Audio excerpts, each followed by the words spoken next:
Like, if I held my dog's collar and threw a ball, it would go crazy. Like, it would be trying to bite me, it'd be like agitated, like, why aren't you letting me catch this ball, man? And as soon as I let him go, poof, he's happy. And I'm the same. When I've got an idea, I just have to do it. It's like the terrier in me just has to chase it. To most people, completing an Ironman triathlon is an achievement of a lifetime, but Sean Conway is not like most people, and completing one Ironman is simply not enough for him. This year, Sean set the record for the most consecutive full iron distance triathlons in a row, which means he swam 2.4 miles, cycled 112, and then finished with a marathon every day, 105 days in a row. Oh, there's no passion though. I hate it. Like, I hate doing them. Like, they're horrible, they're tired, I'm miserable the whole time. Then why? I don't know, I just have to do it, because if I don't do it, I'm unhappy. Sean is a professional endurance athlete, and so much of this conversation breaks down how he was able to achieve this record-breaking feat.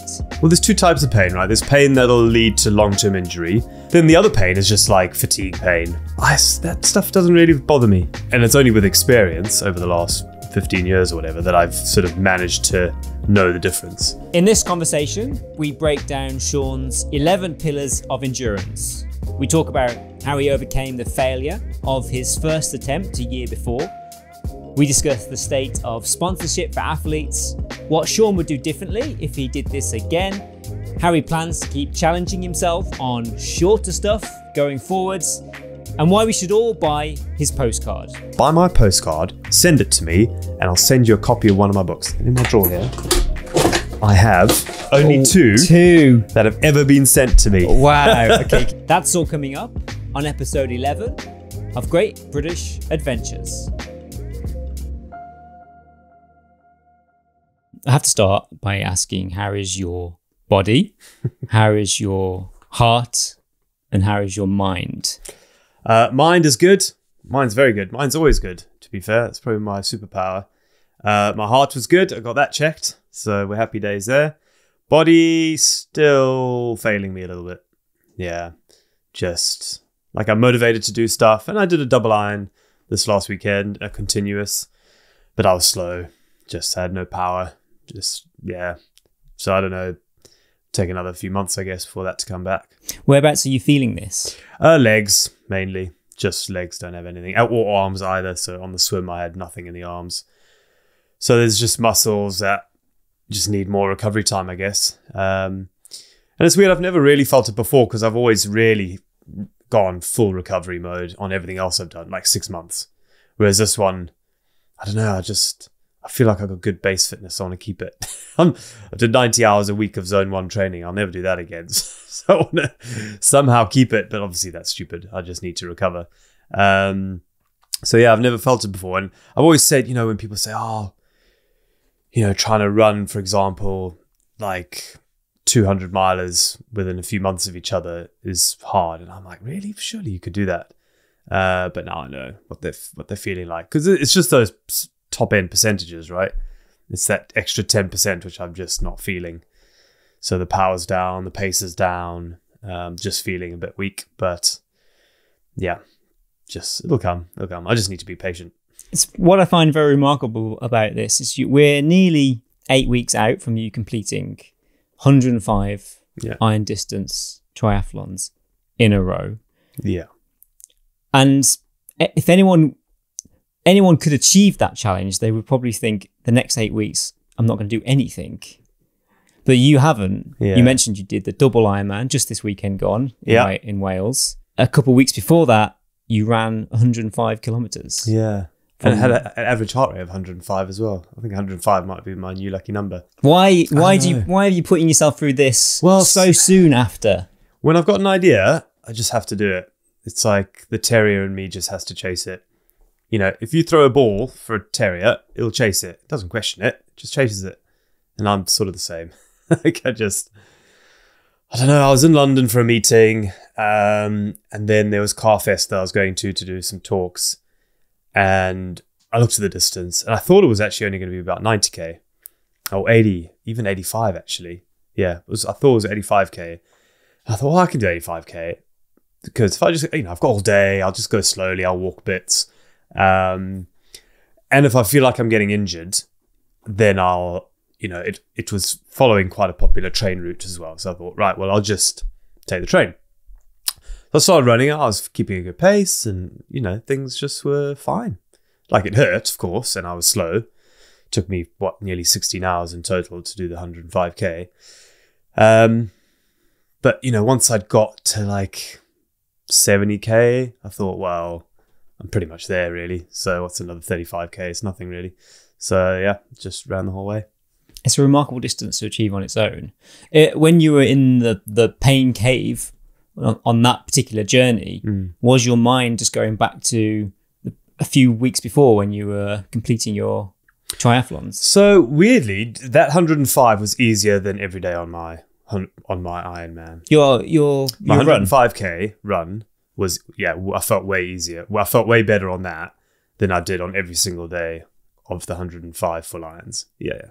So that's why I carried on, because I was like, I feel rubbish, but actually I feel like this is easier than doing a full iron every day. So I just carried on. So yeah, it was sort of, in a way, having all the other reference points of misery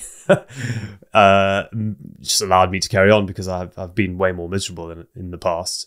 Not that I found the 105K run easy, because it's still 105K and you're still running for 16 hours. But as a comparison, it was, quite a lot easier. Like the next day, I reckon I could have done another 105K. Yeah, genuinely. I really could have. I would have been probably a little bit slower, but maybe even a lot slower, but I still felt like I could have done it. I was limping a little bit, but I was doing that during the Iron 105 as well. So it was all sort of the same, really. I find this remarkable. There's definitely, you do seem to know how to push beyond limits that a normal human mind would set. And why is that? Yeah, I don't know.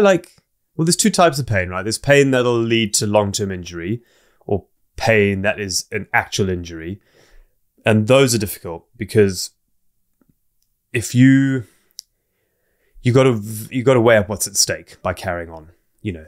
If you're feeling a pain that will potentially lead to a stress fracture or bone on bone eventually, if your cartilage is rubbing together and it rubs away, your cartilage doesn't grow back.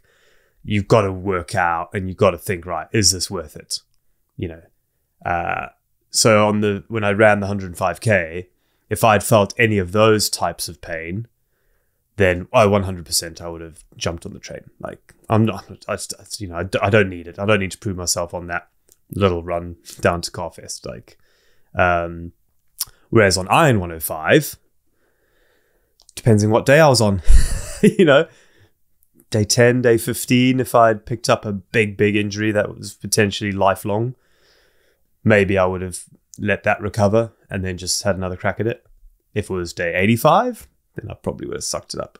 Just thought, right, well, it's worth it now. Like I've put everything into this challenge. I'm just going to suck it up and run on broken legs or whatever. So, there's a lot of these sort of calculations going on in my head. Then the other pain is just like fatigue pain. And now, that stuff doesn't really bother me. It affects my performance, no doubt. Like my pace goes down and that sort of thing. But it never stops me carrying on, because I know it's just like fatigue pain and pain from overuse and that sort of thing. And it's only with experience over the last 15 years or whatever that I've sort of managed to know the difference on most things now. There's still a couple of new things that cropped up, like especially on Iron 105. A couple of new injuries where I just was going, oh no, this is new now. I don't know what to do. I don't know if it's just pain or is it injury.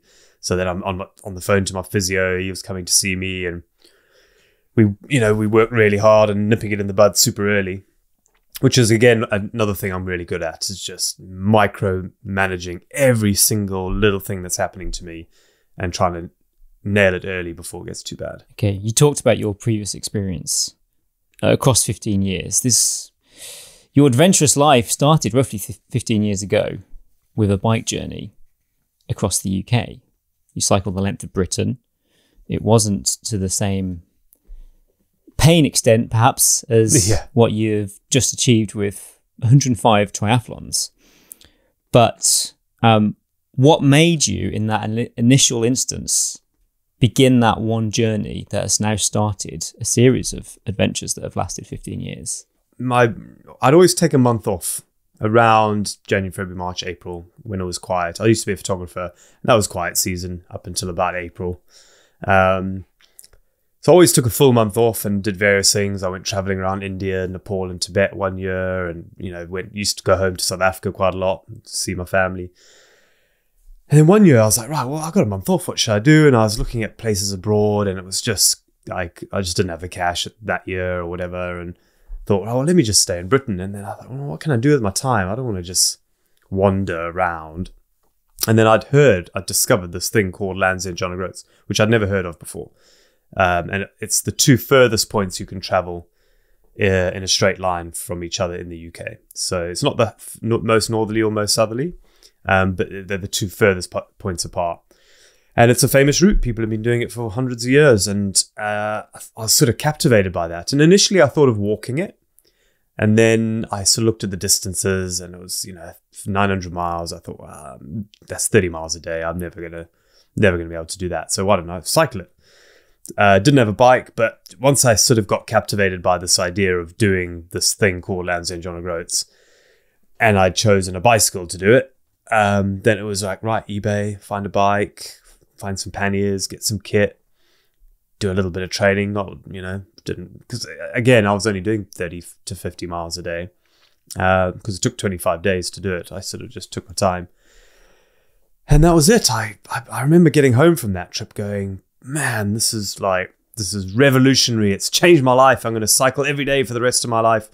And then put my bike in the shed and never looked at it again for another 2 years, because just life carried on. It was sort of just a little blimp in my default, life, and just reset it back to normal. I never actioned it really, which I should have done. In that journey, did you experience pain, fatigue, tiredness? Oh yeah. Being wet, being uncomfortable? Yeah, all of that. Yeah. And how was your mindset back then? Did you enjoy that? Yeah, I was sort of just, it's the first thing you do, and also it was pre-smartphones, which I'm so glad I got to do something pre-smartphone, which was cool. So I had paper maps and actual books to read and all that, which I'm glad I did it. Don't get me wrong, I probably wouldn't go away now without a smartphone, but just for weight saving mainly. I remember one pannier, I had a whole pannier of paper, like maps and books and guidebooks and camping guides and all that, which is now you can just get on your phone. And but I was unfit. Devon and Cornwall is super hilly. My bike was 35 kgs, super heavy. Going up hills was a killer. It snowed on me. It was hailing on me. It was cold. I was camping. Yeah, I had all of it. What I didn't have is sleep deprivation. And what I didn't have was pushing long days. And that adds a whole new level of misery. But crucially, you got out and you had an adventure. Yeah. You didn't have any attachments to it other than just wanting to do it. You bought your kit, didn't fuss about having a streamlined setup, about doing it in the fastest. It was just about getting the distance done, no matter how long it took, and enjoying it to some extent. Yeah. Which is the fundamental part of any adventure, is to have the fun. Well, not really. Not for me. Okay. Well, let's get to that. Because when we look at 105 iron distance triathlons, all set in one location, swimming in the same pool every day, cycling the same routes every day, running the same route every day, and including the run. And was the cycle laps as well? Did you do repeats? So there were 3 laps on the bike, with getting to the laps and getting back from the laps to the run. This is an adventure where you're contained in one place. Yeah. It's not an adventure where you're getting motivated by the change of scenery. Yeah. You get the change of weather, you get the change of climate, you get the change of seasons, passing through time, but you've stuck yourself in one location for a minimum of 102 days, which might not be everyone's idea of fun, or might not be everyone's idea of a challenge that they would want to do because of the length of time that they would be stuck in one place. Yeah. But is that what it takes? I guess so. I mean, I sort of question whether it is actually an adventure. doing 105 for Lions is probably not an adventure, really. It's just a pure physical challenge. There's no adventurous angle to it at all, really. Had you changed locations every day and did a road tour of it, that would have made it a little bit more adventurous. But, I had to minimize any risks, take down any barriers, any hurdles that would make me slower, mainly. And changing the course would have made me slower because I wouldn't have known how fast to go around corners. I wouldn't have known where the potholes are. So I would have been constantly thinking, where am I going? How am I going? What route am I taking? And that would have been way more tiring on my brain. And so having the same course, by day 10, I knew the road backwards. I knew every pothole. I knew how fast to take each corner. I knew the likely spots where cars would get annoyed with me, and then the spots where it was likely that they would be able to overtake me, likely spots where they'd pull out in front of me out of blind corners. I knew it all, so I didn't have to stress. I didn't have to think. It was just sort of automatic, which then allowed my brain to think about food and water and sleep and all the other elements of, all the pillars of endurance. So yeah, I liked it. I liked having the laps and the familiarity every single day. And dare I say,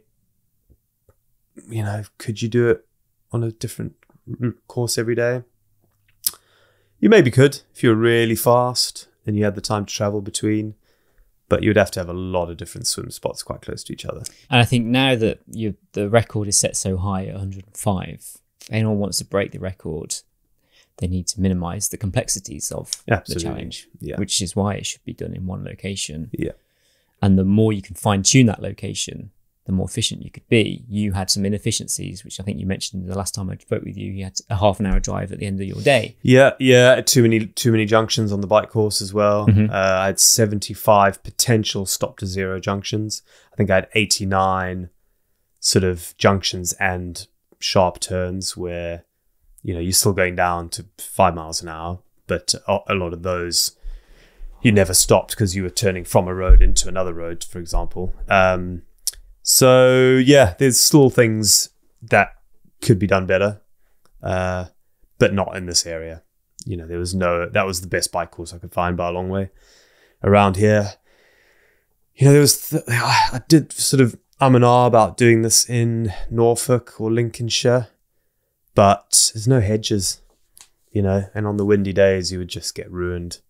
And also those long straight roads, you can hold traffic up a long time. If you're doing like a 15-mile road and you just sometimes, you're going to hold cars up a long time. Whereas the longest stretch I had was, I think, 5 miles before I turned, which meant, and even on that stretch from Rossett down to Holt, there was at least 2 or 3 places where cars would mostly be able to pass. So I didn't, annoy too many drivers, I hope. The drivers are amazing, to be fair. I had 12,000 miles and only had about 5 close calls. So I think if someone was going to have another crack, someone will have a crack at the record. Less corners. Definitely less corners. You'd buy yourself half an hour. What about if they took over a racetrack? I don't think the internet would let them do that. Yeah, you could do it, but I think you would have to do it in the spirit of the race. Because that's what it took to break, is the 8-hour iron distance triathlon. Yeah, sub-8, sub-7. Sub-8 and sub-7, yeah, sorry. So the women's was sub-8. Women was sub-8 and then Christian did sub-7. Did you do the bike on a track? I think it was, from what I can remember from watching the live stream, it was on a track. Oh, right. Don't quote me on that. Yeah. I just have visions of the... Yeah, you may be right. The peloton as well. You would have had the peloton. Definitely, you would need that. Maybe you did. Again, for such a big project like that, you would... I think you'd get away with it for that because it's such a... it's a one-off. No one's ever done it before, right? And now the next person who comes along will also do a track if they want to break his time. But because James Lawrence did it in a fashion that was sort of fairly realistic to doing a normal Ironman, if I had then done a track, everyone would be like, well, Right. It's stupid. If he had done a track, I still wouldn't have done a track. I'd have done it because I sort of feel if you're going to do something that's similar to an actual Ironman, I think you should try and do it to a similar level. So your elevation, like, should be similar. And when I went into this, what I wanted to do as well is I wanted to get the record and get rid of any of the buts. And a track would have been a butt. Oh, he broke the record. Oh, but he did it on a track. Or, yeah, he broke the record. Oh, but the course was downhill. Or, but his elevation was 0. So everything I did was try to minimize all those little buts. I think the one thing I wish I could have done is done an open water swim. It's just not possible around here. It was too cold and the logistics were too difficult. If I'd found a lake which had like a cafe, literally lakeside, almost over the water, with change rooms and hot showers and everything, and the water temperature was a bit warmer, I would have done it. I would have done an open water swim. Is that because in your mind that is the spirit of an Ironman? I think, yeah, and I enjoy open water swimming more. And you're right, yeah. It's and that's why I chose an open water swim for the previous attempt last year, because I just thought it was more in keeping of how I, in my head, the sort of the oil painting version of it would look like, right? So, but it just wasn't possible around here. And dare I say, it would be possible. I remember when I did the open water swim last time, with the same swim time, I was losing 45 minutes in FAF time because it was a little bit extra to get to the open water from my house, so that counted. Then there was sort of messing around, trying to get all your kit sorted in the rain and, setting up umbrellas and all this sort of stuff took time. Putting on a wetsuit waited stood a few minutes. Then I'd need the toilet halfway through, so I'd take the wetsuit off and go into a portaloo and then try and putting a cold, wet wetsuit back on. So there was a lot of little things that added to the sort of my overall time that wasn't my swim time. So I think, as I said, if I'd found a location with slightly warmer water where I could have a hot shower and have all my kit ready indoors and get straight on the bike as well, because that's the other thing. There was like a gravel track through a ford back to the main road, so I'd lose 10 minutes there as well. So yeah, the open water thing just didn't work around where I lived. You mentioned your pillars of endurance. There are 10 pillars that you. There might be 11 now. Oh, okay. I think I might have added another. Oh, one. Interesting. Okay. Well, can you recount them? Yeah. So there are so people ask me, so how do you do these multi-day things? I'm quite good at, and over the years have developed a system of things you've got to focus on every single day. So one's planning, then there's experience, fitness, health, nutrition, hydration, sleep, muscle management, motivation, community. And then I might add discipline. Discipline's the last one, but discipline could also fall into sort of an overall category for all of them, really. But so you got to nail all of those every single day. If you don't, you'll just be down on power, down on time, really. If one of them, even if one of them's not at best. And yeah, I'm quite good at making sure and sort of overthinking each of those to make sure that I'm at a place where I can sustain a decent enough pace to then get enough sleep. I want to try and break down these pillars. Maybe if we can throughout the conversation, we'll see. I'm happy to go with the flow as well. Let's start with planning, though. Yeah. The first one. You mentioned your first attempt. So a year previous to starting this current record attempt, you attempted in 2022. Yeah. The Iron 102 challenge. You got 7 days in. You had an accident on the bike. Yeah, actually the accident was on day 5 actually. Oh. But I went to day 7, yeah, and then I missed the cutoff, so it was over. Yeah. At that time, it must have been very difficult because I know that a lot of work goes into just preparing to even start on day 1. You've had to organise your sponsors, you've got a crew, you've got a social media plan, and then you've got all the gear, you've got the location sorted, and then you begin what you hope is going to be 102 days of a challenge, of a fitness challenge. And it derails itself after after a week, which must have been very, very tough for you at the time. But in hindsight, how important was it to have that week's experience and then have the months following to actually say, okay, that was a good way to test this, and now I've learned how I can make it better going forward? Yeah, there was probably 3 or 4 days after that where I was like, well, this sucks. I'd cancelled a lot of work to be, as you say, away for 3.5 months. Paid the crew up front, a lot of these sort of things. So all of a sudden I'm stuck with a year with nothing to do, well, an empty diary, and an injury, and a failure. So, that was tough for a few days, but I'm quite good at bouncing back. So, the first thing I thought was, as you said, well, that went wrong, so let's work out why and let's fix it. And then the other thing, I actually got quite excited. I was like, I've got another 9 months of training. Brilliant. I know I love training. Like the fact that I had another 9 months to get even stronger, really excited me. So there was that. But then the failure bit really made people go, wow, he's just not up for it. Like, he just can't do it, And people said that even before, when I announced it on day one, the internet kind of went a bit mad. Like, who's this guy? Who does he think he can? Like, what? Weirdly, no one bothered even going onto my website and looking at my history. They just thought I was just a random guy who thought, oh, I can do it. And then when I failed, I could feel them going, yeah, I told you. Yeah. And I'm like, guys, have you even bothered to look at my website? Like, this record had my name all over it, if you look at everything else I've done. And so yeah, that was a bit annoying. I should have done 5 beforehand in my training, but there's a complexity of things. I only thought of the idea in the December of 21, and I thought, right, how, what's the shortest amount of time I can train for this? James said he trained in 6 months to do his 101. So, okay, well, I could probably, let's try 6 months. I knew it wasn't quite enough, but I thought, right, let me just scrape through the first week, take it slow, don't push it hard, do the 16, 17 hours, just do it within the cutoff. And I'll hopefully just kind of get into it.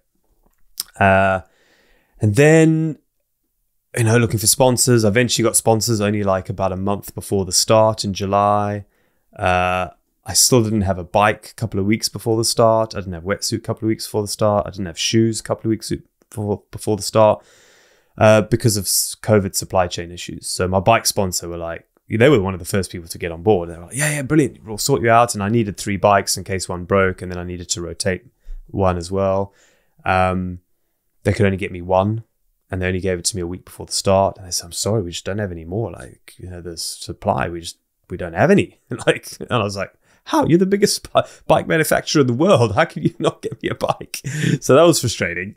And the same thing, even with the shoes, eventually the head office of my shoe sponsor had to just buy them from a local shop and get them sent to me.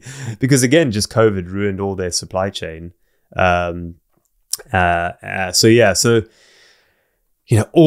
the signs were saying delay the start.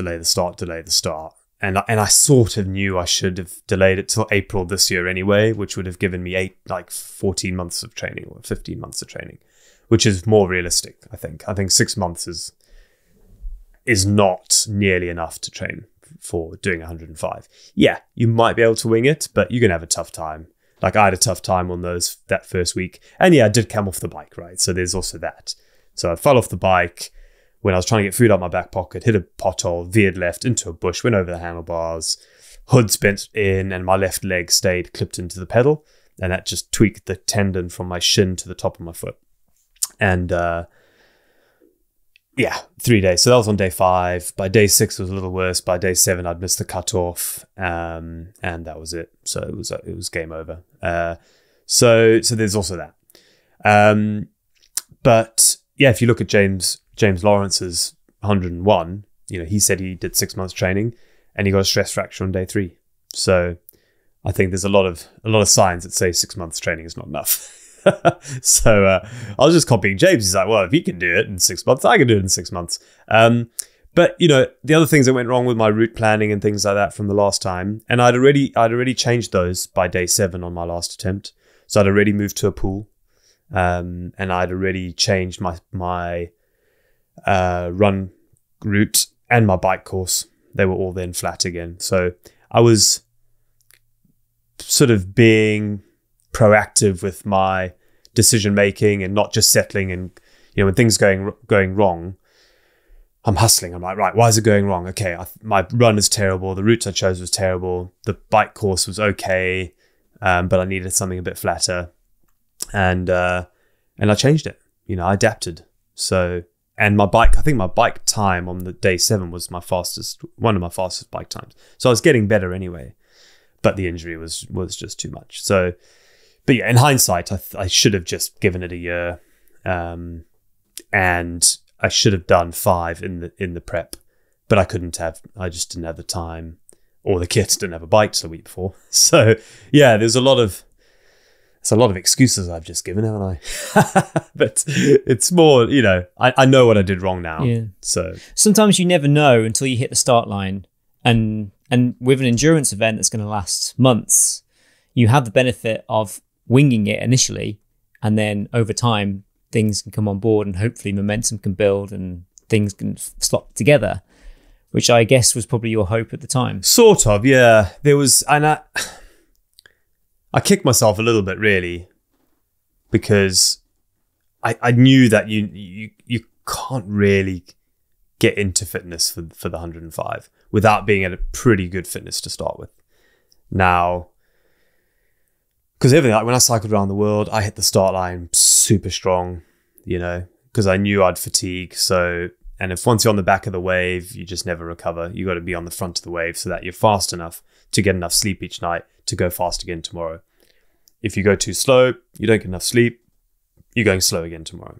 You attempted to break the record for the fastest cycle around the world. Around the world, yeah, in 2012, yeah. So that one I was strong to start.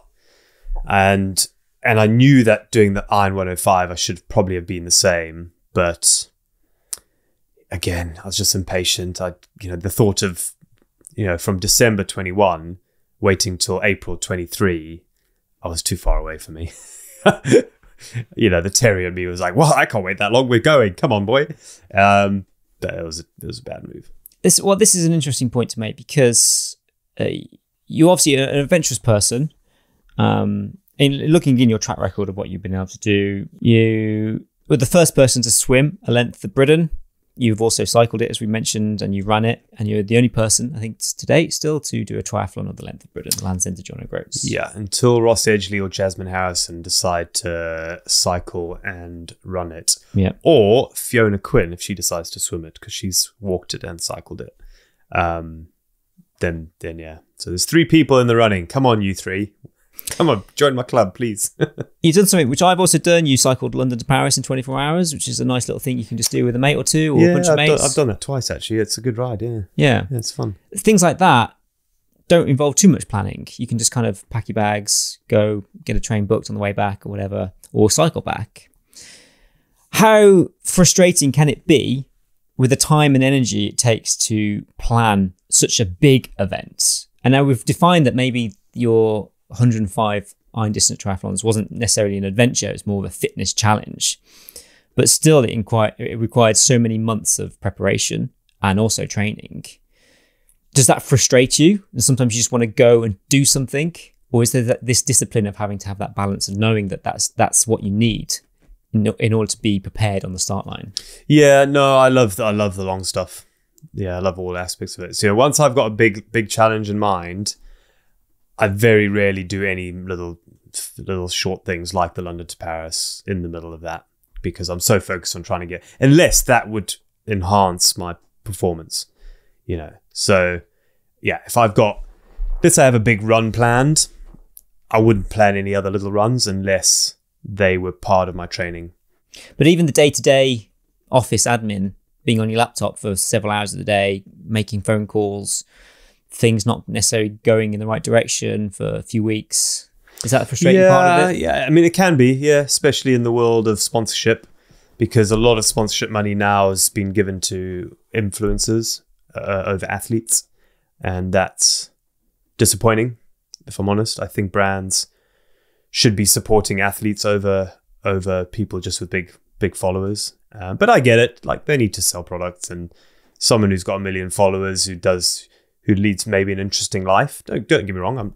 I have no beef with them individually.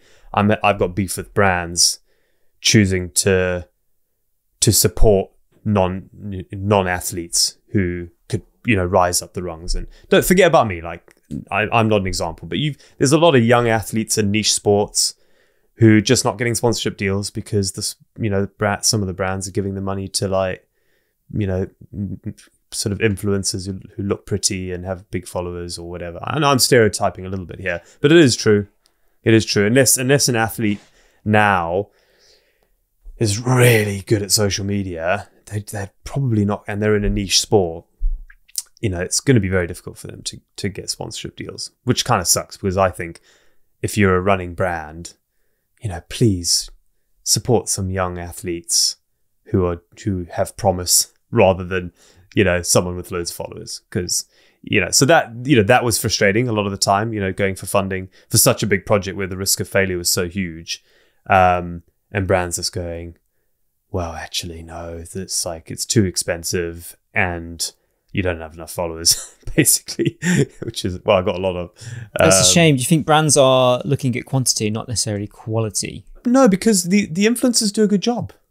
Like, they do a good job, So if I was a brand, I can see exactly why, because, there might be someone who just is, an influencer, but they've got an interesting life and they've got an interesting backstory, and their followers are genuine and their followers engage with them and their numbers are good, and they probably sell more products through this person. So I have no beef with the influencer. Like, they're obviously interesting. People don't follow people for nothing now, right? So, so the brand is actually doing a good job. They're engaging with a bigger audience, and everything. But I think there should be a little bit of social responsibility for sporting brands, especially, to support some up and coming athletes that maybe necessarily don't have big followers and that sort of thing. Why should they choose these athletes? Because otherwise, if no one supports the younger athletes coming up the food chain, they'll drop off. If they got no money to enter races or travel to just other places to do races and train and get physio, how are they going to survive? Like, where else are they going to get their funding from? Mum and dad, okay. Mum and dad will fund them for a little bit, but at some point, they're going to have to start, either winning, and then they'll get some things. But there's a lot of really good athletes that just quit the sport because they just can't afford it anymore, which is a shame. So, but again, there's a lot of cool brands out there that also will take a punt.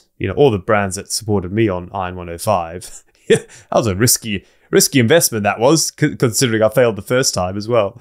So, big shout out to them, because without them, it was impossible. It would have been impossible. I wanted to pay the crew a day wage. I needed the kit. I needed food. There's a lot of stuff that went into it. So yeah. All sport relies on sponsorship from every level, whether it's your parents sponsoring you, or there's, there's a local football team here. We as a family sponsor one of the players, 40 quid a year, and goes into the bus fuel money, I guess. What do the brands get as a result of your record-breaking challenge?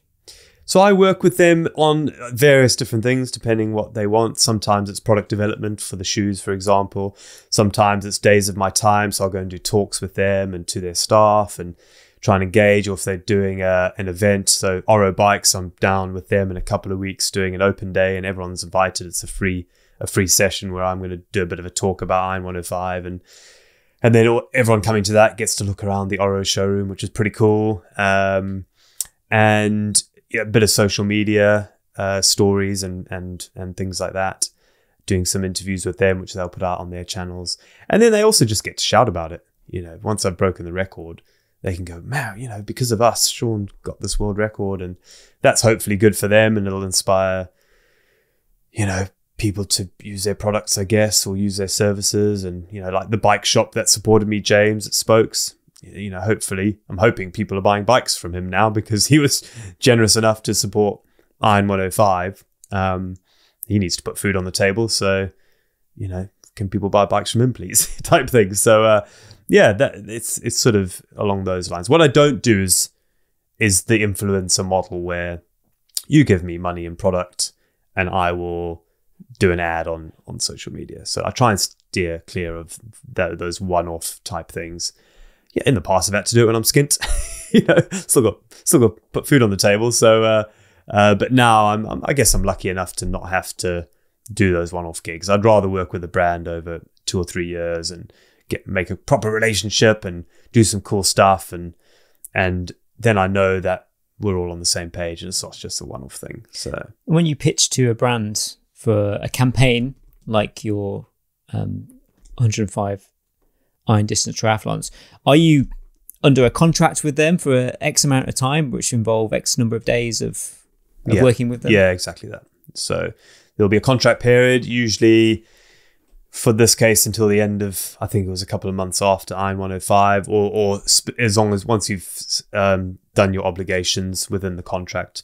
So there might be a rough end date, or until you've done what we agreed on. So yeah, that's exactly how it works. And then you think of another idea and then repeat the process. Yes. Do you need to keep on doing epic things in order to sort of sort of is that a pressure?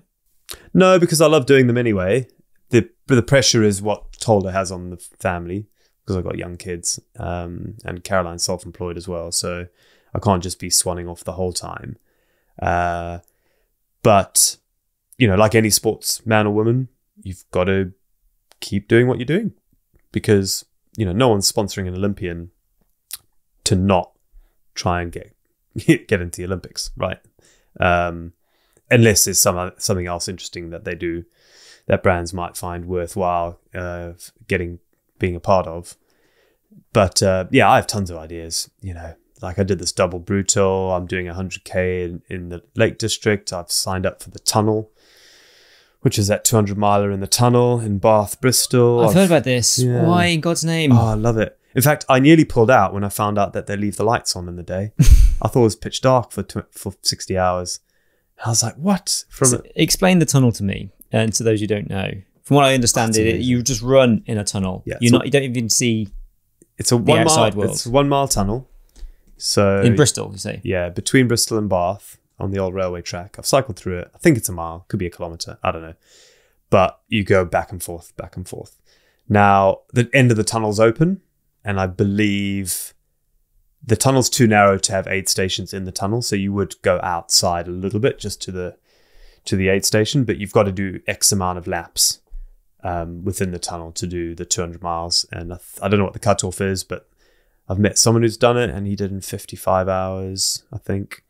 So you're not allowed headphones, so that's part of the rules. There's a weird art installation in the middle where they play classical music or something, apparently.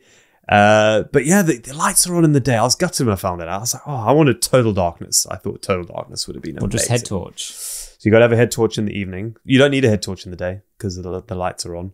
So the lights are on from 5 a.m. till 11 p.m. and then 11 p.m. till 5 a.m. they're off. So there is darkness in the tunnel at night? From 11 p.m. till 5 a.m. it's pitch dark, yeah.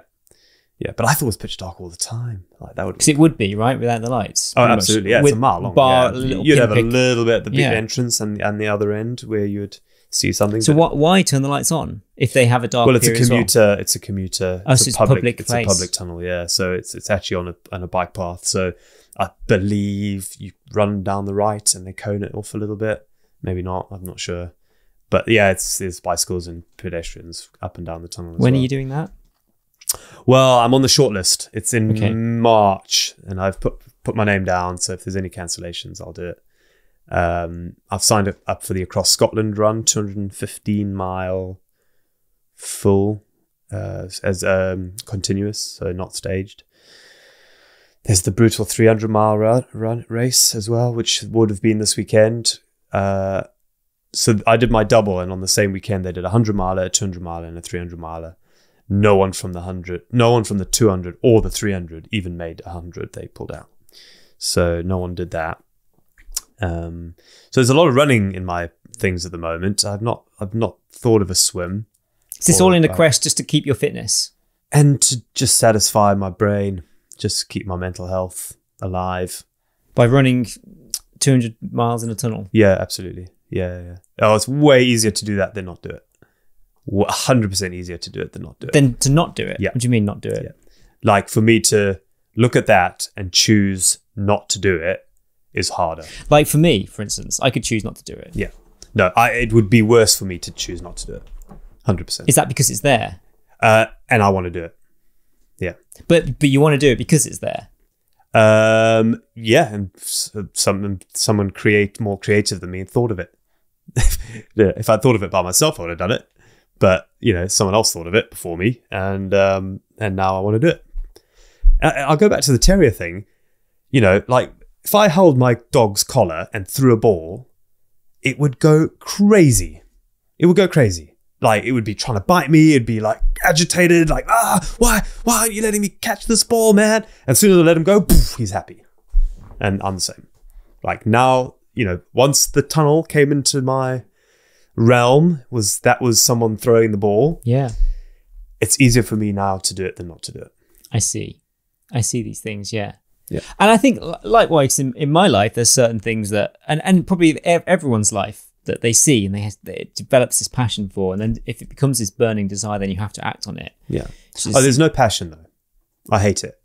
Like I hate doing them. Like they're horrible. They're tired. I'm miserable the whole time. Then why? I don't know. I just have to do it because if I don't do it, I'm unhappy.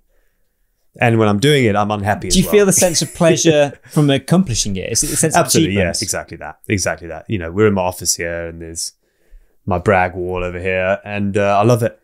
I come in here and my boys look at it and go, wow. Yeah, you've got front cover from Time Out London magazine. Yeah. You've got a screenshot of when you were on Russell Howard's TV show. You've got some news articles from the Times. Yeah, I've got a postcard of me that you can buy at John O'Groats. Yeah, so there's a funny story there. I remember when I'd done the swim. I was doing the run. So I was starting at John O'Groats. And there's a guy called Walter who owns a curio shop down by the harbour there. He's like, Sean, I've got something to show you. So I go up, he takes me to a wall of postcards and he's like, can you see it? I'm like, what am I looking for, mate? Like, didn't think it was a postcard, I thought it was something else. Anyway, eventually I saw this postcard of me up at the top there, of me finishing the swim. And I was like, no way, you actually sell a postcard of me? And he's like, yeah. I was like, oh, brilliant, can I buy one? He's like, oh, mate, I'll give you 10. I've got hundreds out back. No one's buying them. So, and then, this is cool. Every talk I've ever done, right, I tell the story and I say, if anyone goes to John O'Groats, please buy my postcard, send it to me, and I'll send you a copy of one of my books. And in my drawer here, I have the only two that have ever been sent to me. Wow. Okay, can you reveal the names? This is from Dwayne Newton. He put his address, and this one is from Mike Stockdale. So only I've talked to thousands of people, right? Only two people have ever sent me. I've been to John O'Groats, so I'm gutted. Yeah, you didn't buy my postcard, mate. I didn't know about it. Yeah. So anyway, that's my little wall of, and I've got the cheese rolling, second in the Gloucester cheese rolling, which is half the reason I'm a crap swimmer. But so it's 100% the accomplishment, the achievement of doing it. The bragging rights in the pub, all that ego stuff. It's real. Like, and when you hear someone tell a story about you, that just yeah. No, I don't want to hear that. Like in the pub, if someone says, "Oh my God, you got to meet my friend Sean," I don't like that bit. No, I don't like that bit. In fact, I don't even like talking about it myself. But I just like knowing that people know. Yeah. Just be, just sit in the corner and whisper to yourselves and be like, oh yeah, that's that guy who did that thing once. See, I knew you once. Well, I briefly met you once a long time ago. It must have been roughly 10 years ago. You might have just swam the length of Britain. It might have been after that. So it might have been 2013. I think I was with Dave Conway at the time. I was filming an event at the Royal Geographical Society that was happening, and you just like walked in and you kind of walked past me. It's like, oh yes, sure, how's it going? Like just like gave you like the cute, like literal real life kudos. Yeah. Because I just knew you were just an absolute champion. Yeah, that's what I mean, don't get me wrong. Like I'll turn it on when I need to turn it on. Like in podcasts, I'll do it, and when I do talks at corporates, and I love those little moments because it's there, and people are expecting something from me, and I want to give them a good experience, and I love that bit. But you know, when it's sort of like in a big group of public space and like loads of people coming up, and then it's like, oh, I feel weird. I feel like imposter syndrome sets in a little bit, you know. Okay, I feel like we've diverged away from dissecting your 105 iron distance triathlons. Just going back to the planning, we were talking about one of the pillars. What really impressed me was the attention to detail you had. First of all, you had to find a swim spot, a bike route, and a run place that's all kind of quite local and all quite flat. You cycled around your bike course, checking phone signal around the whole way. Yeah. Because it was so important that you could keep in communication with your team in case you went into a problem and you needed some help. Yeah, absolutely. Like imagine I was stuck, you know, on my own in a little patch with no signal. I'd lose hours, you know, because it'd take them forever. Or I'd have to walk, and maybe, you know, I mean, luckily nowadays it's very rare you don't have phone signal. But if I'd walked half an hour, then I'd have to wait another half an hour potentially if I was at the furthest part from the crew. So yeah, he's just doing all those things. I mean, luckily once I knew it was only a pool swim, I had 3 options, and Mould was the closest. I had a backup in Buckley and a third backup in Wrexham. 4th backup would have been a gym. There's a membership gym in Cheshire Oaks. They only do a 6 a.m, but I'm sure they would have allowed me in, even though I wasn't a member. So, and then 5th option, in case all the others failed, which was pretty rare, would have been a shout out to anyone with a private pool. Just done legs in someone's house. Like 10-meter pool. Yeah, well, it would have needed to be decent. I think I wouldn't have got away with a 10-meter pool. But yeah, so there was all that backup. So there was only really one option for the swim, really, was Mould. And then the bike was the one that was the hardest. And I actually did change my bike course on day 15 or 20. And then my mate, Paul Buckley, he came up with the new course, and it was amazing. And it was the best option I had around here. And then run, again, there's really only one option for the run, which you came on. It's the only place around here which was traffic free and flat. Yeah. So again, there wasn't much thought process around the run. It was always ever going to be that, really. So yeah, there was all that planning really was quite easy because Paul did the bike course, and then the swim and the run were obvious. So it was quite nice to not have to stress about that. Okay, let's move on to another pillar of endurance, fitness. You've talked about the fitness and the training you had to do. What specific training were you doing, both in the initial lead up for the first attempt and then going forward in the following 9 months? Yeah, so I did the same training. I did 3 of everything a week. 3 swims, 3 bikes, 3 runs. I probably did less swims in the lead up to the first one because the swim's the easy bit, you know. It takes the less amount of time as well. So you're not really finding you can really mess up the swim, and you're only losing half an hour. And you've really messed the swim up if you take half an hour longer. Whereas you can mess up the bike or the run and be hours back, right?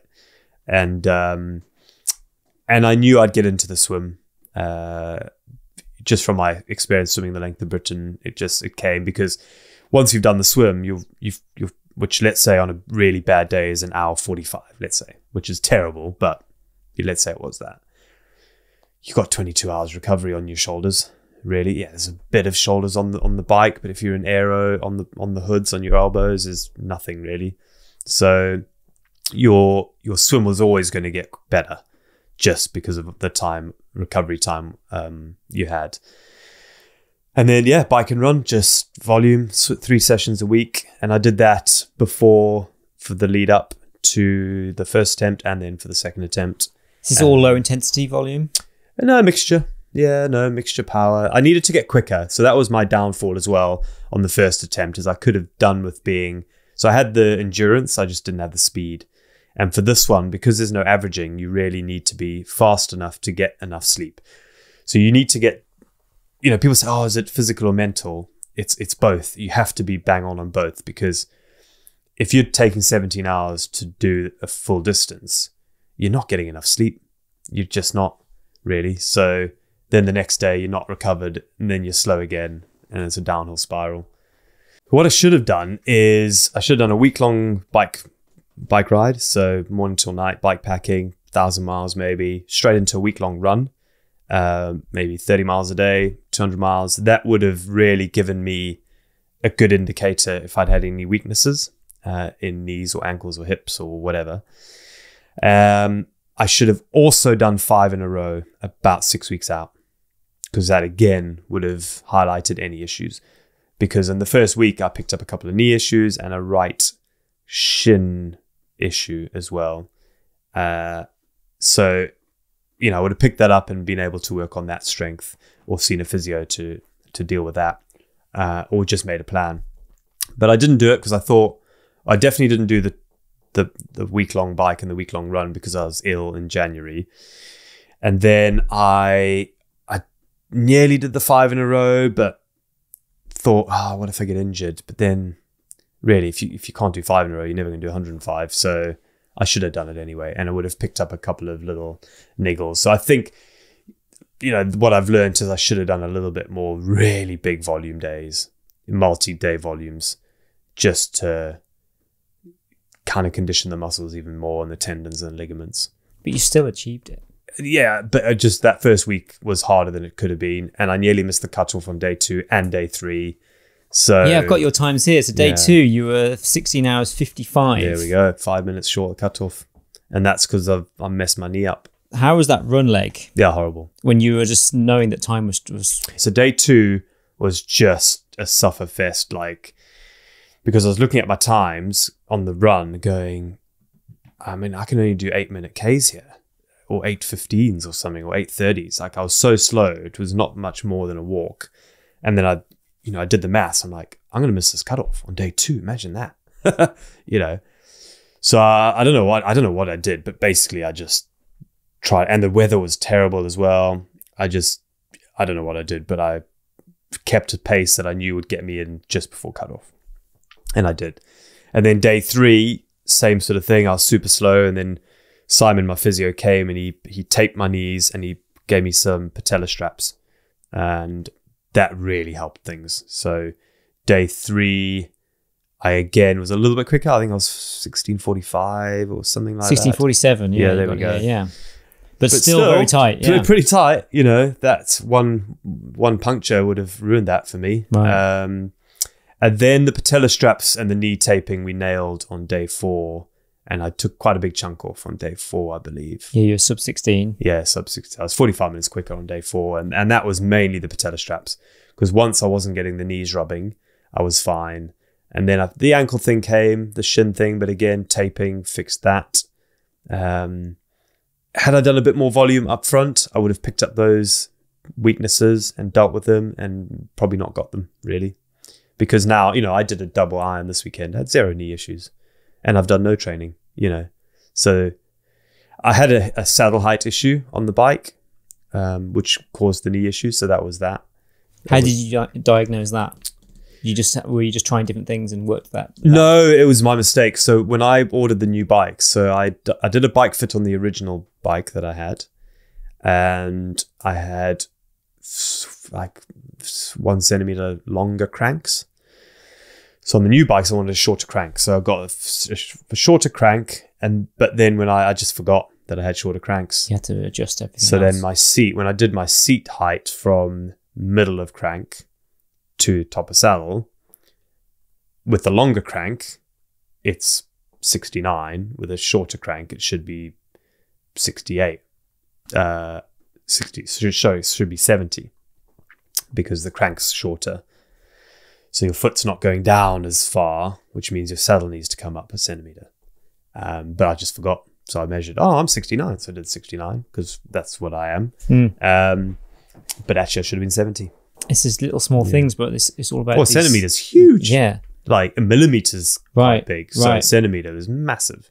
But at the time, I was just caught up in the moment of day one and the excitement of it all. Didn't really feel it. Didn't feel it. So then, I put the saddle up, and but the damage had been done already. That knee was already bad, and it was day 70 before I could do a quad stretch on both legs. So so for another 70 days, I still had inflamed knees. Yeah. You struggled in the first few weeks. Was that because of your having an injury, but also was it weather-wise as well? Weather was terrible. Injury, just being, is that Mike Tyson quote, which is everyone has a plan, so I punch him in the face. Yeah. And then it was sort of a bit like that. My body had just been metaphorically battered, so there's an adjustment period, which I always knew would come. I just, through not being quite as fit as I was hoping because of being ill at the beginning of the year, I just made life harder for myself, really. Because let's say tomorrow, someone said, Sean, right, go and do 7 and 7 tomorrow. I think I'd have a better time than those 7 now, even though I've done no training for 2 months. Yeah. Because my body's adjusted to the load because of that, of course. But I could have replicated to some degree a better scenario in the training, which I should have done. So if anyone the next person to have a crack at the record, I really advise doing 5 in a row, leading up to it, just to see what's weak. And if you can survive those and you do okay, or, anyone who does deckers would be... What's a decker? So you mentioned 10, this in last... Yeah, 10. 10. So you've got two types of deckers. So you 1 a day deckers, which is like what I did. So you do 1 every single day, or you do a continuous decker where it's all 10 swims in one, or 10 bikes in one, or 10 runs in one. So it's 10... iron distance. Yeah, in a row. Swims in a row. Exactly. So you have 24-mile swim, straight into 1,000-mile, 1,120-mile bike ride, finishing off with a 270-mile run, 260-mile run. So it takes the guy who just won, Dave, it took him 12 days. So you can sleep whenever you want. Yeah. But you're not getting your 8 hours sleep because it's a short-term endurance event, you'd want to minimize that. Exactly. And you're up against other competitors. So if you have 8 hours sleep, you'll wake up 5 hours behind the next guy, right? But I think if you want to do a 1 a day record like the 105, then I would do 1 a day. If you could do a decker, 1 a day decker, and it not ruin you, and you can do them all in a good time, then you're halfway there. So it'd be a good tester, I think, for someone who wants to break it. Okay. Let's talk about your nutrition, another pillar of endurance. It surprised me to see you downing pots of double cream. Yeah, that was just a weight-saving insurance, really, just to make sure I didn't lose too much weight. This is just purely calorific. Just calorific, substance. Yeah. And I was so fatigued, food didn't really give me energy. I mean, it sort of did, and if I didn't have any, I would bonk massively. But, as long as I just kept the calories going in, it meant I kept the weight on, and I was pretty happy with my weight loss. I only lost 3 kgs over the 3.5 months. That last kg was muscle, so I did feel, if you look at all my times, I did start getting a little bit slower at the end, and it was a grind. Those last 3 weeks, I struggled from a physical point of view. But yeah, the full fat cream was just free calories, because I'd still eat everything I needed to eat and then just down a bit of full fat cream. And that was 300 calories or 200 calories, which I wouldn't have had. Or even more, probably about 500 calories on a big gulp, really. Would there be anything you'd change about what you... I'd have more vegetables. I had very few vegetables for 3.5 months. You just had a lot of carbs? So I had meats, milks, right, nuts, fruit, and grain. And the meats and the milks are all animal-based. Yeah, exactly. Proteins. Yep. Yeah. Where do you lie on the plant-based protein versus animal protein in terms of endurance? I think plant would probably have been better. I don't know. I felt good. Although, to be fair, when I had a bit of meat with fat in it, or I had some full fat cream, I felt amazing. Or cheese, I felt amazing, if I'm honest. But then I also felt amazing if I had some avocado or some nuts. Yeah. So, I felt amazing having crisps, which had oil on it, fried crisps with oil and salt. It's so interesting. From some of the longest term stuff I've done, I now don't eat any animal products, but I used to. And I remember doing a long bike ride, just 100-mile or something, and I had like a quiche. Yeah. And the next hour on the bike was horrible. Yeah. So this fattiness was just like slurping around my body. And and that really, it stuck in my mind, was like, okay, that's not the thing I need to be eating when I'm doing something like this. And so the fatty stuff, like your double cream, your cheeses and your meats, which are high fat as well. It's interesting to... I think your body adapts to whatever you put in it, you know.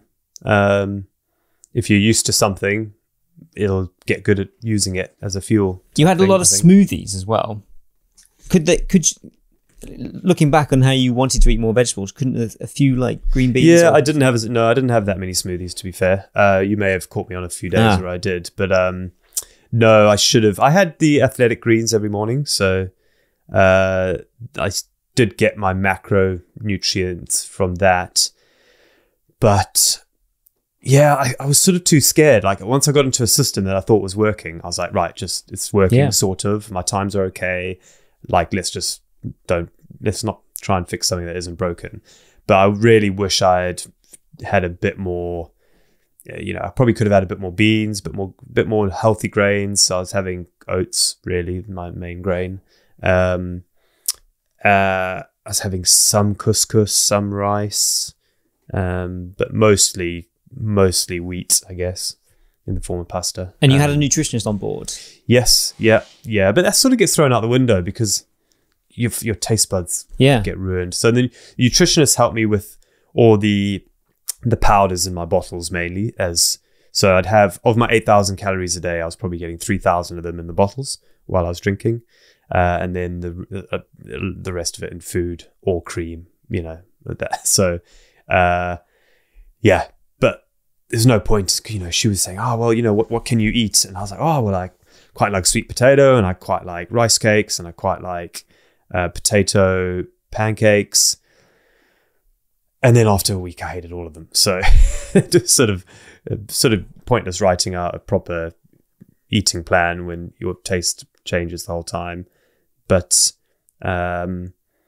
yeah, I wish I'd had, because I could have had quite a lot of vegetables when I got home in the evening.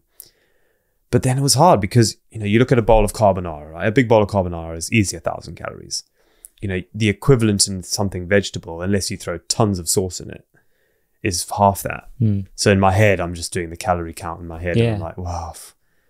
And you're already eating a lot anyway. Yeah. To have to eat more just to get your... Exactly. You know, my stomach's only so big. Yeah, I couldn't have doubled the size because I'm filling my stomach already. I tried a stomach stretching program in the lead up. Explain. Yeah, so you eat your meal and then at the end of each meal, you have a litre of water. Yeah, so I did a bit of that to just try and stretch my stomach so I could take more in. But yeah, it didn't last. Yeah, a couple of weeks in, my stomach had shrunk down again because I was eating a little and often rather than big meals. So I just couldn't stomach big meals really. Yeah. Yeah, it was, I wish I'd had more sort of Buddha bowls and things like that. I think it would have done me well. But again, it would also involve someone making that. Yeah. I didn't have someone on board as an active nutritionist who could have gone. I think again, if I had all the monies in the world, I'd have hired a chef to put meals together for me. But, you know, I landed up just buying microwave meals and things like that. I had pre-made a whole lot of meals which had tons of vegetables in them, but the flavor was just horrendous. So after the first week, I stopped eating them. Okay. Hydration, another pillar. Tell me what that means to you, because is it just water or is it something different? Yeah, so I lose the last time I got tested, I lose 3.4 grams of salt per litre of sweat.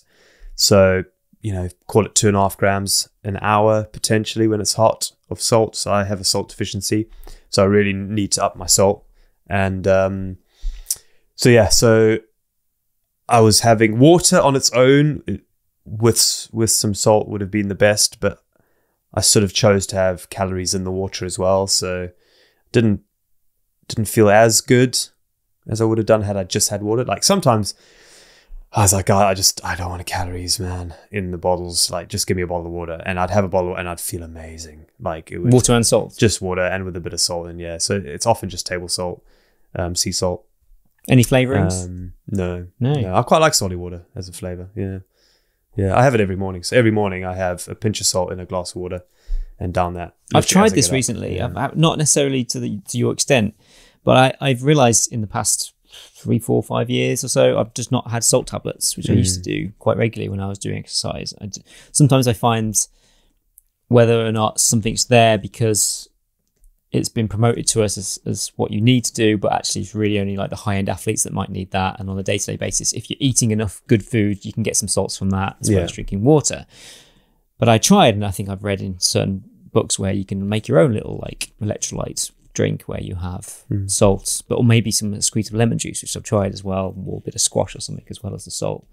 It's surprising actually how it can actually taste like the products that you buy. Oh, really? Yeah. Just from just regular salt. Yeah. Well, I've never thrown in any flavors and I just drink the salt. I've even drunk like seawater, diluted seawater. I've done a run around Jersey and I knew I was coming into an aid station where they had, and I was just sick of the electrolyte flavors. So I was like, but I need some salt. So I had a bottle. So I put I went down to the sea, put a third of seawater in it, got to the aid station, filled the rest up with normal water, and that was me. Probably not recommended if anyone's listening. Probably don't do that. I don't know. I probably had a disclaimer somewhere. Is this because you drank so much seawater on your length of good and swim? Probably, yeah. I'm just now, I need it. You're an aquatic animal. I'm basically Hercules. Yeah, I don't know. Yeah, so I mean, basically just drink. On something like that where it doesn't matter if you pee all the time, as long as you it'd be quite hard to overdrink on something like that for your sort of health. Maybe you could still, it'd be hard though, like when you're sweating so much. And because I didn't need to operate at that 95th percentile of performance. I just needed to be decent enough to finish within 14 hours. And yeah, sometimes it was good, some days it didn't go well, but I'm quite good at it. So my double iron now, I drank 20 liters in 40 hours. So wow, yeah, that is a lot. Yeah, oh yeah, and I probably could have drunk more. I was dehydrated at the end of that. It was hot, like I was sweating buckets. Yeah. So I probably could have drunk 25 liters, I reckon. Another pillar of your endurance, sleep. You've talked about how it was so important to get your 8 hours sleep, how to finish in a time that allowed that. But there's a balance of not going too fast that you're going to exhaust your body. That's going to cause it to need more recovery. Yeah. What was the perfect balance for you? So 14 hours was perfect balance for me. To undertake the triathlon? Yeah, because 14 hours gave me 10 hours off my feet, which allowed me, because I had half an hour in the morning from wake up to being in the pool, and then at least half an hour getting back home, really, once I'd packed up the car and all that. So that was an hour. And then it gave me another hour of just leeway either side. So potentially 14 hours means I'd be home at 7:30. It gave me an hour at home to eat and stretch and have a hot bath and a shower. And then in bed at 8:30, it gives me 8 hours sleep. So 14 was the sweet spot for me. I think if I'd finished my run near home, 14 and a half, I could have slowed down a little bit more even. But then that's more time on your feet, really. Where would you have slowed that down? If you could go a bit slower. But then... I wouldn't have. No, I wouldn't have. Yeah. I would have still... No, let's say it's more... Had I not been fit enough, right, I could have dealt with a 14 and a half and still got 8 hours sleep if I was closer to home. And even now, I probably still could have been 14 and a half. But what you need to do is you need to be able to, in the best case scenario, stay in zone 1 all day, do it quick enough that gives you at least half an hour at home afterwards and gives you 8 hours sleep. So minimum. If you're super fit and you can do a 12-hour every day in zone 1, then this becomes even more sustainable for you because you then get 12 hours recovery. What would you do with all that time? Yeah. Well, you just put your feet up, recover, watch Netflix. Like, it'd be great. And the decker, like the real fast deckers, do it in 12 a day. The one a day decker people do it in 12. It's amazing. So you're getting so much recovery that the next day you're fully recovered you can do 12 again. Not to say that anyone could do 12 a day for 105. I think there probably is 1 or 2 people who could do that. It'd be risky because 12 is quite fast. But I think 14 is a sweet spot where it's enough recovery and you're not going in the red. Yeah, for me. But maybe 13 could have been it as well. Could there ever be risk of having too much sleep? Only if too much sleep makes your quality of sleep bad, and that's an individual thing. I did try one night having 9 hours, or on one of my 13 and a half days or something. I think I had like eight hours. I thought, right, I'm gonna go to bed at like 7:45. And actually I had a terrible sleep because it was sort of almost too long in bed, so the quality was bad. And so that's an individual thing, I guess. But you find a sweet spot where your quality of sleep is perfect. So for me, it's 7 hours, 45 minutes. So I get in bed now in real life at 9:30 and I fall asleep around 9:45 and I get up at 5:29 and I do half an hour of yoga. And then, man, my sleep is amazing. Like, it's perfect. If I try to sleep half an hour longer, the quality goes down. If I try and have less sleep, I'm not recovered enough in real life. So I've found my sweet spot of sort of around 7 hours, 45 minutes. And it's brilliant. And was that what you're doing throughout your iron distance triathlon? Similar, yeah. So I'd go to bed at 8:30 and then, I was falling asleep pretty quick, to be fair. But sometimes it was 8:35, 8:40, but around there. But I'd always get up at 4:29. So. And what things did you implement to make sure you had a good sleep hygiene? So a shower to wash off all the sun cream and dirt, and I use soap, which is new to me. So I don't use soap. So I haven't used soap in 10 years, other than on my hands. I wash my hands with soap, and I use shampoo. But so first of all, why didn't you use soap along your body? What's your thinking behind that? I ran out of soap once, and I was like, too lazy to go and buy more. And I was like, well, I'll just not use soap. I'll just use water and see what happens. Sort of just like, it's more like a laziness stroke, inquisitive thing. Like, I wonder, do I need soap? I don't know. I wonder if I do. Do you need soap? No. And it's not a thing. I'm not like trying to plant a flag in the ground and be like, none of us should wear soap. Use soap even. I've told Caroline, the moment I start smelling or look dirty, I'll start using soap straight away. But it's been, before we even met. So, still don't use soap now on my body. I use it on my hands, as I said, and I shampoo. But yeah, for the first week, I didn't use soap because I just wipe myself down with water. But I was sweating, man. I'd get hot sweats and I think my skin couldn't breathe because I was lathering up with sun cream. Whilst you're sleeping? While I was sleeping, sweating, just really bad sweats. And I think it was a bit of cortisol levels there and just stress hormones causing that and high heart rate and just body trying to recover. So there's all that. But I was like, right, I just need to, so I'm going to start using soap. So I started using soap, make sure my skin was clean with all the oils off of it so it could breathe. Then I got in a super hot bath, like scalding hot. I've heard you talk about this. Yeah. Why so hot? Is this to help with sleep? It just felt better.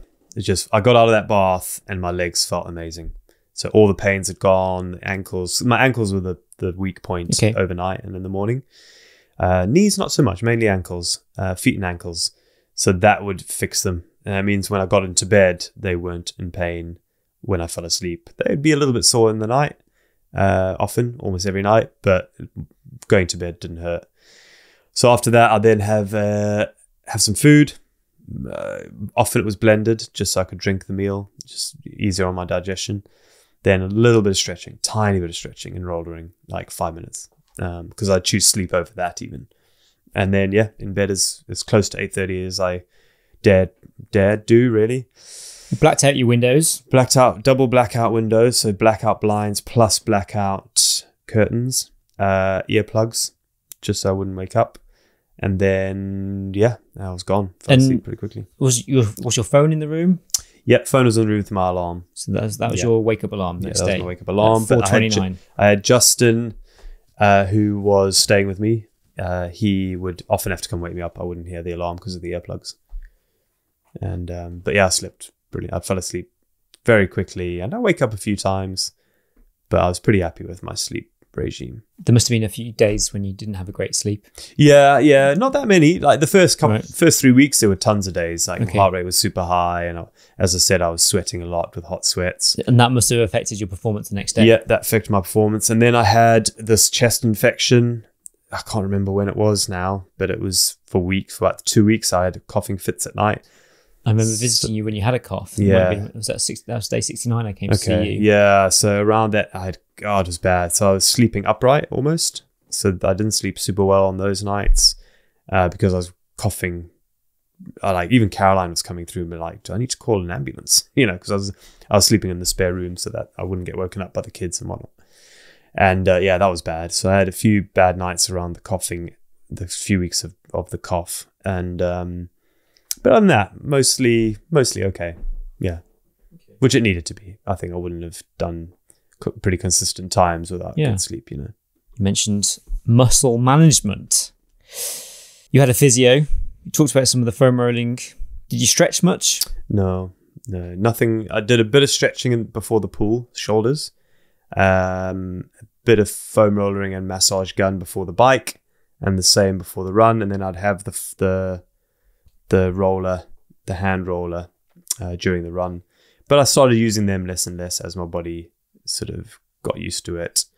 I was doing physio every day for the first month, and then chose sleep over physio after that, and that was a game changer. And then I'd only see the physio once a week or when I thought I needed it. But yeah, it was mostly once a week. So what does muscle management mean in terms of these pillars then? Yeah, so all that. Do you need massage? Do you need taping? Do you need ice bath? Do you need hot bath? Do you need, rollering, stretching? And that comes with experience, knowing what you need it, when you need it, and for how long you need it. And it's just thinking about that. What do you need to do to keep your muscles in a good condition for the following day? And it might just be sleep. It might be stretching. It might be rollering. It might be physio. It might be acupuncture. Or you just got to think of all those things to help your muscles recover and perform at a decent level, really. You are someone who famously created your own ice bath out of a whiskey barrel. Yep. You were famous because you discovered that there's whiskey in the whiskey barrel that you bought. Did you ever use the cold plunge? I did a few times, and I found I just got cold and then was shivering, and it sort of like put my body into another bit of shock. So I stopped the cold, and went with heat instead. Because I think the cold plunge is a very interesting point, because when you are out and about doing your 14, 15 hours of exercise a day, sometimes I certainly feel like the worst thing to do is to then put your body through a cold shock therapy, something that I don't really like to do myself when I've already exerted my body. Is that what you were feeling? No, I didn't mind the cold. I quite like it. Like, that didn't stress me out, but I physically, like, my core got really cold. Like, as soon as I put my feet in the water, I was hypothermic. Like, my body was just not ready for it. And so I'd be shivering, and then I'd get out. It'd take me ages to warm up. And I didn't feel much benefits of it the following day. Because maybe I wasn't in long enough, because if there's cold the cold anti-inflammatory would help recovery, but it just didn't work for me for this. I do it now, and I do it with training now, and I do it in the evening, and I enjoy it. I've got a sauna as well, so I do cold in the evening if I have the time. But there I found hot worked better. And I'm not the only one. A lot of people who do deckers will go home and have a hot bath straight away. Will go to their hotel and have a hot bath over cold. So it's not sort of, I didn't discover anything new here. People have been doing it for a while. But I did try it. And I tried it a few times throughout. It's not like I tried it once or twice and gave it up. I'd do it a couple of times and that didn't work. And then I'd leave it 20 days and I'd be like, let me try again. But then I think from day 50 or 60 on, I was like, right, I'm nipping the cold thing in the bud here. It's not for me on this challenge anyway. So how was your health throughout this? And how did you keep track of your health?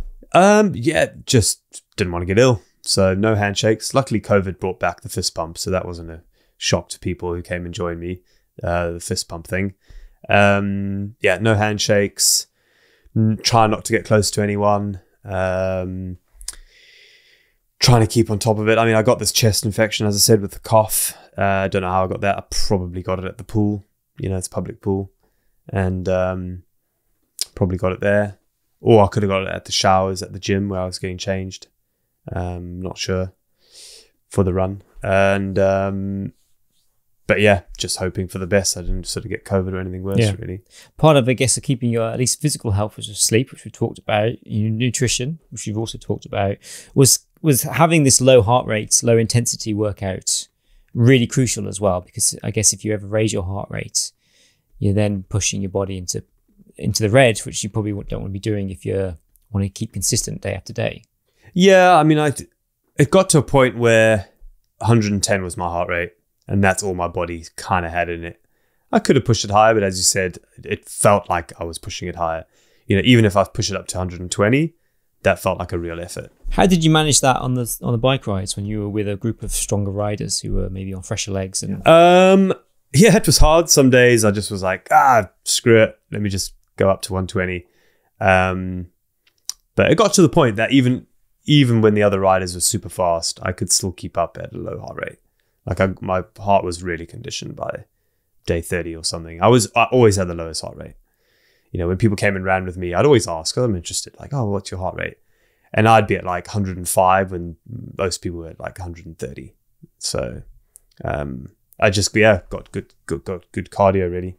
And there was times where I had to sort of politely ask the cyclists to slow down, especially new people who came for the first time. They're all a bit excited, but the regulars sort of got to know the pace we wanted and not to pull out of junctions too quickly. And there's a couple of bridge flyovers over the A55 that we needed to slow down on. So it was I was quite good. Mostly, I did get caught up in the moment every now and then and go too fast, and then paid for it for days after. But I was pretty good at managing that, I think. How did you manage your mental health? I didn't have to, really. I think it was mostly good. I had a wobble in the middle when things weren't going well. We hadn't raised as much for charity as I thought. The Carolinas she had a particularly tough day that day with the kids. And I'm thinking, well, if we're not raising money for charity, no one really cares about this. And Caroline's having a tough time. I'm leaving her in it for 3 months. What is the point of this all? So it was that one day where I sort of said, oh, well, what's the bloody point? But then I just cracked on, and actually the next day I felt okay, and the grandparents came and helped out, and we raised a bit more money for the charity, and so it all sort of came together. But for the most part, my head is my strong bit. How much were you following numbers in terms of maybe your socials or like you said, the charity donations that were coming through? Yeah, only the chat. I didn't do social media personally for the whole 3.5 months. I wrote my daily blog and sent it to Justin on WhatsApp, and he would update it. But yeah, I didn't do any social media, didn't look. But yeah, of course, the charity numbers was important to me because we really wanted to raise that 100 grand. And yeah, I mean, by halfway, I think we were only on 3 grand. Wow. Okay. Yeah, it was bad. Yeah, it was super bad. But these things do take time to build. And I think exactly. Sometimes you can claim to go off and do something. It's like, I'm going to go do this. It's like, okay, great. Well, go and do it. But come back to me when you've done it. Yeah, well, exactly. Because it's not a story then. Because anyone can try and go and do something. But it's not until they achieve it. No, exactly. But, I still think, we did get the 100 grand in the end. But to be only at 3 grand on day 50, we were like, geez, that was disappointing, if I'm honest, for me, just my personal goals. But as you say, people are sort of waiting until I'm nearer the end, right? They don't want to give money towards something that wasn't going to happen. So I appreciate that now. But at the time, I was sort of like, come on, man, I'm struggling here. This is if true. I'd said I was only going to do 50, you'd have given me money by now. Yeah, like 50 would have been a worthy enough fundraising challenge for so many people. Well, exactly, yeah. But it's not the record breaking. No, exactly. No. So, no, I get it now.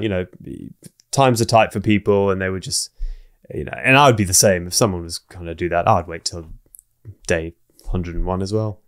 So True Venture Foundation, the charity partner you chose to raise the funds for. Tell me about them. Yeah, so Ryan Morrison set it up. He's got 2 teenage daughters, and he was noticing how it was a fight to keep them doing sport outside of school.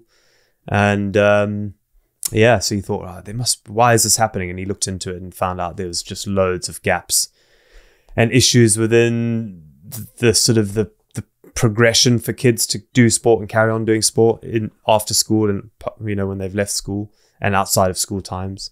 And so he wanted to just put some money in a pot to allow youth clubs to apply for it as a grant system. And when I heard about that, I said, you know, why don't I raise money for that pot as well? And then we'll have more money to give away. And he said, that'd be great. So that's basically how it worked. So we've raised this 100 grand, and I think 50 grand of that is going into a pot. So if you're a youth club in North Wales, at the moment we're targeting only North Wales, but if you're a youth club in North Wales, or a young athlete, we're doing a young athlete grant as well, and you want some money to help you train, or you're a club, you want some cash, the True Venture have this money to give away now. They're just giving it away, and I'm working with them. I'm volunteering tonight. I'm going to a youth triathlon event in Ruthin, just to show my face and chat to the people and just see how it works and see what avenues there are for kids to progress within youth sport. When I say progress, just be physically able to do it, because it gets to a point where, they're just like, well, there's no clubs now because there's no coaches, because there's nothing, no facilities. So that's happening pretty much now. So it's exciting. We're just now trying to work out how we can kind of raise more money to keep it sustainable forever and ever, because I think it's super important, because only 39% of kids in Wales do sport outside of school. 39%. I mean, that should be, it should be 80%. Access to sport is a fundamental right, I think, for all of us, but it can be so difficult with finances and just finances, lazy parents, not knowing where to go to get kids into different types of sports, expensive as well, as you say. Like, we wanted to send our kids to swimming lessons. It was, we waited 14 months for the local council pool sessions, which you still pay for, but they're subsidized. And the other option was 220 quid a month, private. Wow. To send 2 kids to a private sort of swimming classes where they just splash around the shallow end.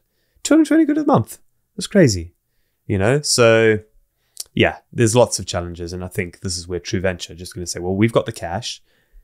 If you're a club and you want to put on more youth swimming sessions and you want to pay a coach 20 quid an hour to do it, apply to us.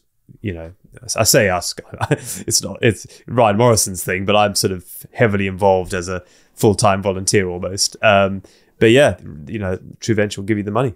So it must be so rewarding to see the fruits of your labor, in some sense, that you've actually done something and raised such a huge amount of money to a local cause, which you are so connected with, and you can just kind of pop off to the evening and see what they're doing with the money that you've raised. Yeah, exactly. I think none of the money's actually implemented at the minute. Yeah. We've only set up the grant, but so it'll be in 6 months' time, we'll be able to get that little ego boost, which I love it. I can't deny I get a big thrill out of going and seeing something where a bit of the 105 money's gone towards, and see some kids being active. Oh yeah, I love it. So I'm going to carry on doing it. This leads very well to another of your pillars, community. Which I have maybe split into, maybe I'll ask what your vision of this is, but I think I've split this into 3 things specific to your Iron 105 challenge. It's the crew, it's the local community, and it's your family. And there may be other aspects of it.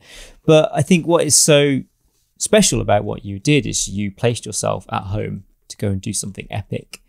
And you're someone who has traditionally done solo endurance events. You've done a few things with communities. One of the things you did a couple of years ago was do a marathon in all the national parks. Yeah. And you met up with people and they ran a marathon with you. 15 marathons in 15 days in 15 national parks. It was a really nice, adventurous challenge that could involve other people and get them on board.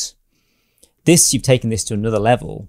You've had almost like an open route where people can join you for the bike and the run. Yeah. It's been a challenge which has taken over time, which has enabled people to get on board and follow your journey and momentum, and the local people, local businesses, local communities.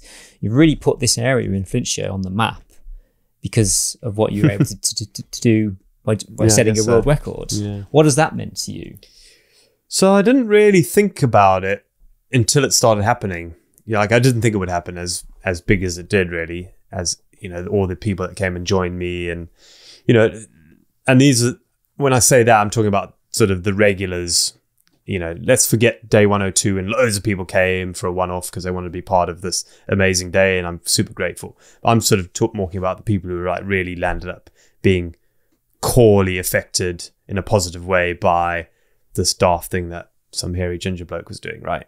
And it took a while. You know, some of these riders would come out day after day, and like Everyday James and Wrexham Simon and Clive and Rain James, and I'm going to forget all the names now that I've started, but a whole, you know, they would come day after day after day after day after day. And I'm like, why are you doing this? What's, you know, you're taking days off work, you're calling in sick, you know, just to come and ride the same stupid 50-mile course 3 times and then some extra. But, you know, they all just wanted to be part of it. They all had their own little goals within it.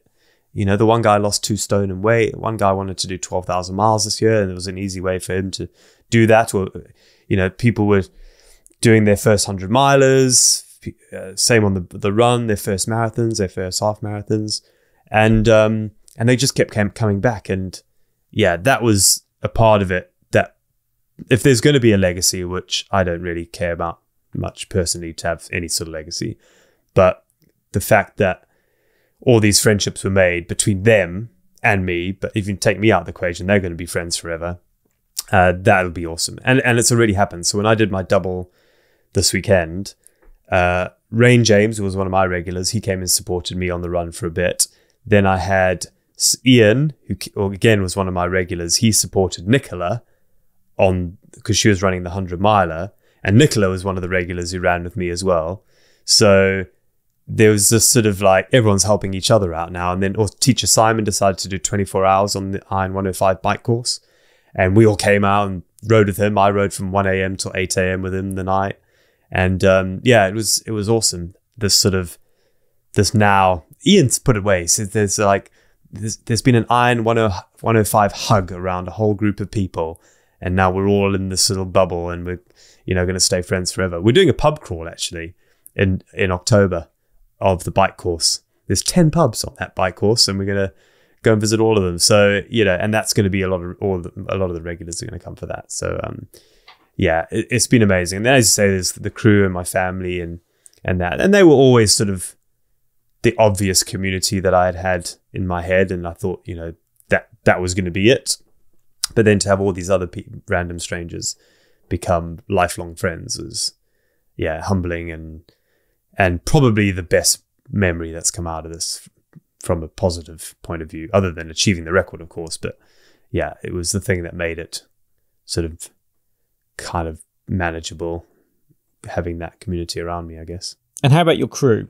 They must have been a big community around you, day after day, week after week. They're amazing. And I think I regret, I'm not good at compliments. I'm not good at receiving them. And I'm not really good at giving them. I'm very sort of self-motivated. And if someone says, Sean, I want to help you, in my head, I think, well, you're doing this because you want to do it. Don't expect me to go, oh my God, thank you so much, you're amazing, every 5 seconds. Because in my head, I want to know that you're doing this for you and that you're getting something out of it. And I don't want you to feel like, you know, you need my congratulations every 5 seconds. Because if you need my congratulations every 5 seconds, then I feel you're not in this for the right reasons.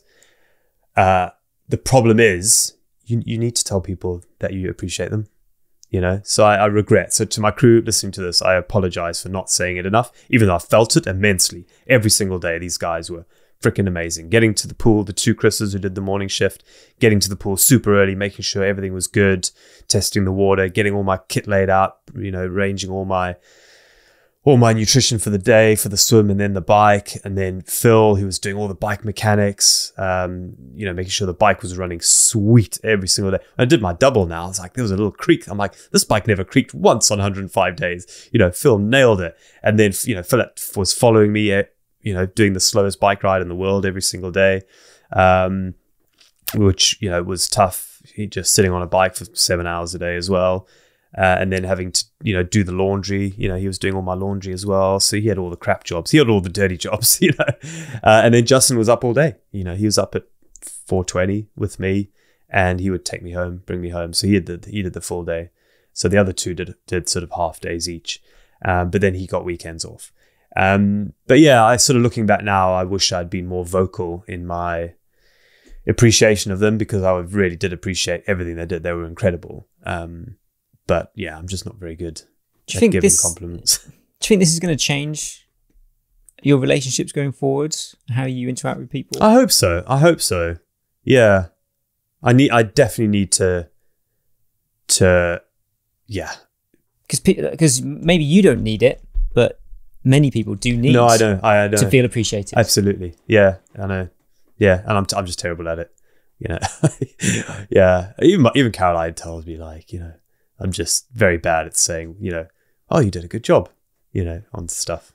No, sorry. I'm good at that. If someone's done a good job, I'm good at that. But if someone has volunteered to help me with something, I forget that actually maybe they didn't want to do it and they're doing it just for me. And I need to be more vocal, because I do appreciate it. It's not like I'm, going like, oh, well, I deserve you to help me. You should be helping me, whatever. Definitely none of that. In my heart, I'm like, oh my God, I'm so grateful. I just don't use the words very often, which I should. So it's something I'm going to work on. And one thing I really learned from our conversation we had on day 69 was how much this challenge was a compromise in terms of how far you could push it because of your commitments to being a father and a husband. Yeah. I learned so much from that one day, just running with you for 5.5 hours, of how strong you were mentally, physically, how conditioned you were to be able to do this day after day. And I saw how you operated, and I knew at that moment that, as barring any kind of disastrous like bike accidents, you were definitely going to get to 102. And I knew you could push beyond that. And I even chatted to you and said, how far could you go? Yeah. And you knew you could go more. Yeah. You said it didn't scare you to go further, the 10 or the 20, whatever. Yeah. But you had a commitment to be a father and a husband, which is such a human element, I think, to this record, is that you pushed past the boundary of James Lawrence of 101.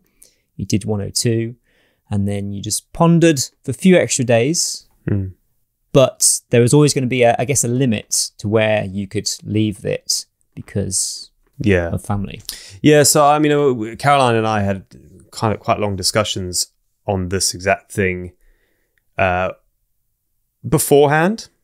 So I had numbers printed up to 123 because I just thought that was the next cool number to have them printed up to. And it was also a way of me manifesting this concept of, not only am I going to do the 102, I'm going to go smash it and go way past it.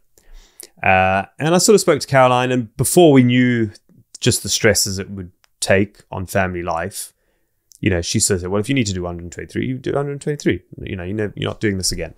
But then sort of when day 90 came around and I was chatting about this idea of going further, Caroline was super supportive, but I knew like it wouldn't be fair to go and do another 20. Like that was just another 3 weeks of unfair stress on her for no real reason. Like I've got the record. So, but I didn't want to quit myself. So we sort of came up with this idea, like I was definitely going to do 103 because I wanted to know what doing one without having to do it would feel like. Would I just give up and go, well, I got the record now, so I don't care? Or would I thrive because the pressure was off? And it turns out I thrived. I loved it. Day 103 was amazing because I didn't have to, if I came off the bike, didn't bother, whatever. I could be a bit slower, it didn't matter because, the end was in sight type thing. And then I let the internet choose for 104, which I was going to do that forever until the internet told me to stop. But it was so one-sided that I knew they would never tell me to stop. So then I thought, well, I'll just flip a coin from now on. And I knew that the coin would never get me to 123. And Caroline was sort of happy with that because she knew it would come within a week, really. Well, probably within 5 days. It's unlikely you get 5 heads in a row, right? So that was it. Heads I carry on, tails I quit. So on day 104 was heads. So I did day 105. And then on day 105, it was tails. And that was it. Which is a shame because I sort of was hoping to maybe go to like day 108 or 9 or 10. But I sort of thought I'd never get past 110, 110 even. But no, it was 105 and that was it. So the coin told me to stop. So in my head, at least, I didn't quit. The coin told me to quit. So I'm fine with that, sort of. But yeah, I definitely could have carried on. When the moment you saw the result of the coin, how did you feel? Yeah, I was sad. Yeah, I was sad it was over. Yeah, definitely. Because, you know, I was doing something that no one else in the world was doing or has ever done. And I was giving that up, you know. So, yeah, it was bittersweet. Yeah, it was tough and difficult, but it was rewarding in the community. And seeing all these guys come out and ride with me every single day was awesome. But yeah, it was time to quit. Like, I needed to come home and be a dad, really. So it'll still be there. If no one's had a crack at the 200 in 12 years' time, 15 years' time, if no one's had a crack at the 200, I'll do it. When the kids have... When the kids want me out there. When they're teenagers, they won't want me around. So how old will you be then? Yeah, 55. So I'll still be a good age. I think with the right bike course, you could do this. The right person could do this into their early 60s. If you look at Ironman times, they really drop off after about 64, 65. That you seem to lose your power then, apparently. If you just look at the data, like people are still pretty strong into their early 60s, and then they hit 64, 65, and the graph really. I mean, the graph's coming down anyway, but like the recovery, you need way more recovery. Because I was speaking to Decker Dave, who just did this Decker in Switzerland. He's 64 now, and he won the Decker, by the way, in Switzerland. Outright. Beat everyone, no matter what age. 64, right? So he's incredible. So I sort of every time he came and ran or rode with me, I was like, come on, yeah, Iron 106, Dave, come on.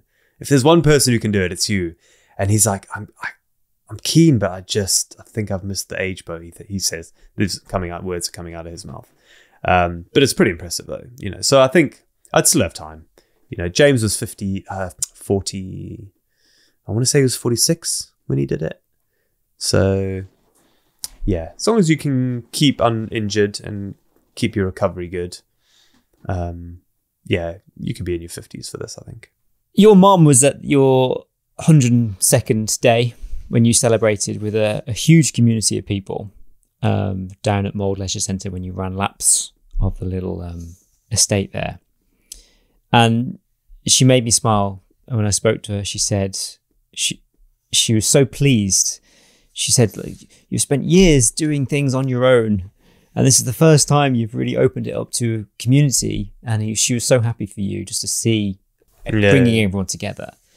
So I guess, how does your experience by bringing community day after day, by having people run with you, having people cycle with you, by having hundreds of people turn up at your day 102, how is that going to shape how you do adventurous challenges in the future? I loved it, but there's a time and a place for it. I don't think it suits every challenge I do, because there's some challenges where I would just want to be on my own and you know, because maybe I'm out for longer in the day. Because there was a definite cutoff at the end of each day, it sort of lended itself more to having people join me. And because it was laps, people could join for little bits, and I was coming back to the same spot. But let's say I did Land's End John O'Groats and I wanted to go for the record, for example, which I'll never get, Dan Lawson's sub 10. But let's say I did want to go for a fast time, that wouldn't be as easy to have people with me the whole time because of road safety, and I'd be tired. And that one I'd have to, because of the sleep deprivation and you're out for a little bit longer, it would be a slightly different thing. So there's, it definitely, I'll probably definitely choose some challenges more now, which will be able to have a community aspect to it. Like my national parks marathons, that was the first time I'd done something where I'd invited people. And then now with the Iron 105, I'll probably now look for things to do that have the community element for sure.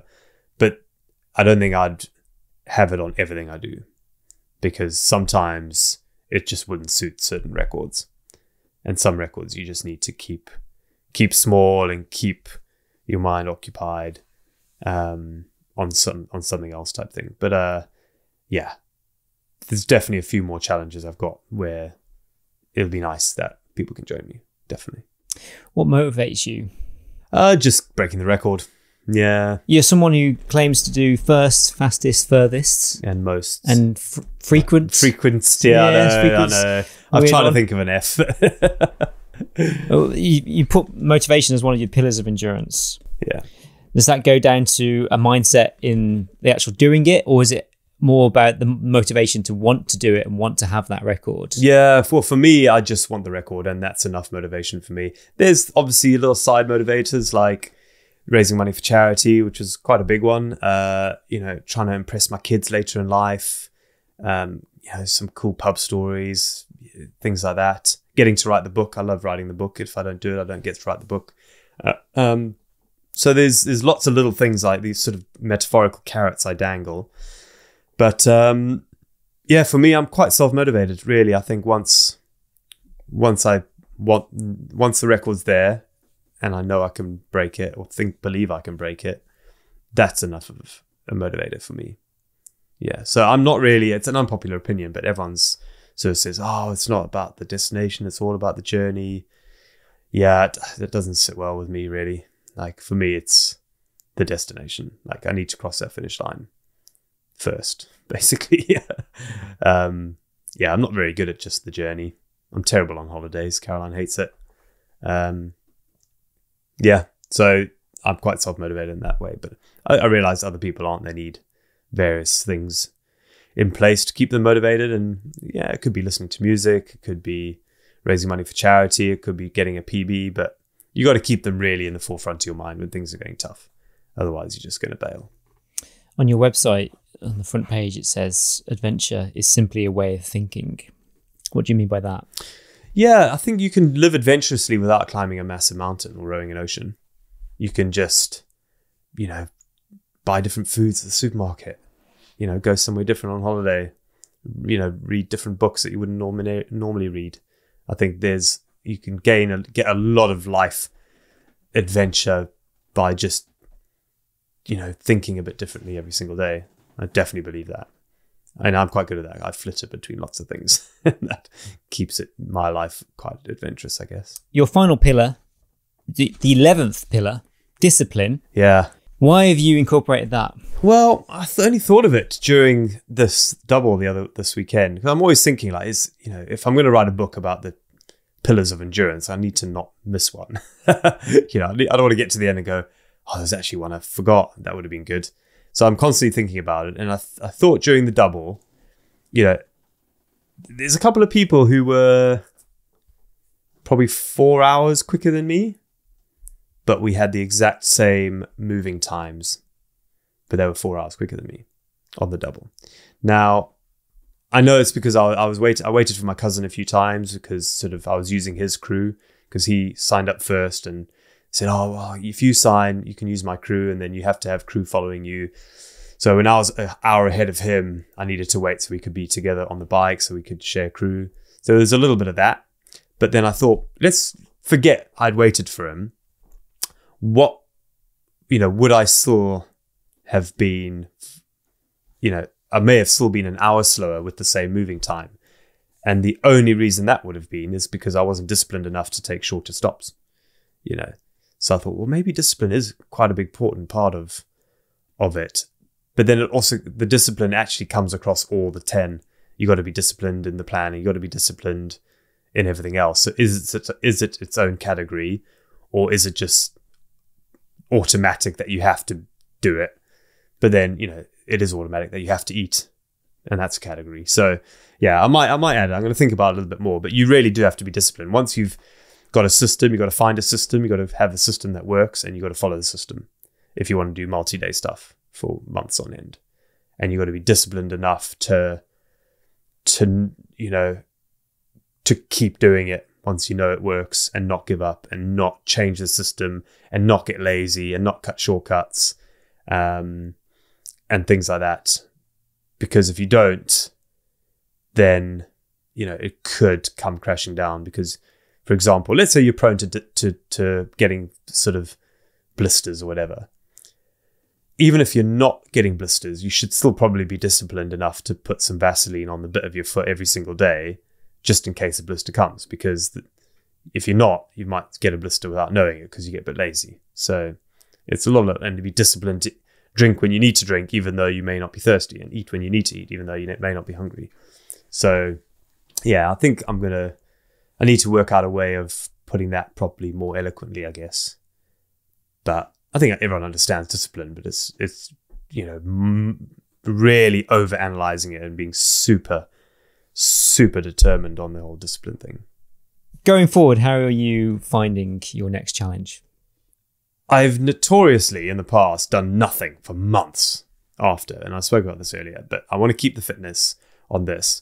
And what I really want to do is find fulfillment in shorter events. And that's why I did the double this last weekend. And that's why I'm doing the 100K in the Lake District in 2 weeks' time. And that's why I've signed up for all these other little events. And I'm actually quite excited about them. I've never done them before. I've only ever done one marathon race, London Marathon. I did a Tough Mudder once, and I did a 50K ultra a couple of years ago. And now this double. So I've only ever done 4 organized short events ever. And I quite enjoy them now. I actually quite enjoyed this double. As a short, 40 hours. Just, I got quite a lot of fulfillment out of it over a short amount of time. Didn't really put too much pressure on the family. So I think that's what I'm going to try and do a little bit more of over the next couple of years. Just try and be quite competitive as well. Not just complete, but be fairly competitive. Like maybe I could win the double next year. I don't know. Maybe I could. Like that would be a cool thing to focus towards. Trying to, be very good at slightly shorter stuff. I think an Ironman's too short for me. Like, well, in fact, I know it's too short for me. And maybe even a double's too short for me. But the cool thing, once you start getting above a double, you have no competitors. That's the only downside. Like 25 people did the double this year, only 5 did the triple. And I was like, well, I'd rather race 25 people than 5 people. Because 5 people, 2 people might drop out of 5, then you got the podium anyway, no matter what position you come. Whereas on 25, I think 5 dropped out. So you had 20 finishers. But with these little challenges, you can't necessarily get your sponsorships, deals. You can't write a book about generally these little things. So there's going to be fundamentally bigger things that's going to come in the future. Absolutely, yeah. Because it's part of essentially your career. Yeah. Yeah, I don't know. Watch your space. No, I think my sponsors are really supportive. I think if I went to them and said, right, over the next 12 months, I'm going to be doing 12 epic shorter races, and let's create a series of content around me doing them and really sharing a different side to what I normally do, training for something shorter for me anyway. And showing people a bit more of maybe what's possible. I hate this thing like, oh, it's more relatable if you do that. I'm like, I don't want to be relatable, man. Like, it just does not excite me at all. Like, there's a million other people out there who can be relatable if you want to find some inspiration. Like, I want to be the person does something so scary that you go, well, if he can do that, I'll do something down here. Like, and yes, I'm hoping some people will also want to do the hard stuff as well. But there's no point in dropping my bar to make someone else's bar feel higher. Like, I think there's a famous quote, if you dim your light to make someone else's light seem brighter, eventually the whole world's in darkness, right? So so I sort of have no space to kind of lower my own goals and expectations just to be more relatable. I don't think that's healthy for me. So, but trying to win a double, that's not me lowering my bar. That's really hard because it's fast. People are really fast on the bike, really fast runners. People who win doubles are sub 3 hour marathon runners. So they're quick. So in a normal marathon. So yeah, I think 12 months of those, I think will be exciting. Is there anything on the horizon, or ever considered doing something that doesn't involve running, swimming, cycling? No. Because in terms of having an adventurous mindset, reading different books, buying different food, would you ever take on something that was just a foreign? As long as it wasn't like too quirky, you get these records where it's like, oh, I went down a river on a tractor tire or something.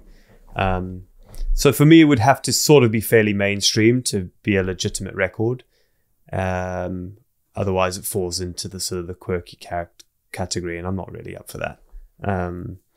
So yeah, maybe canoeing. Canoeing could be one. Even something like stand-up paddleboarding for me feels a little bit sort of quirky and niche for records. And I like records that have been around for a long time as well.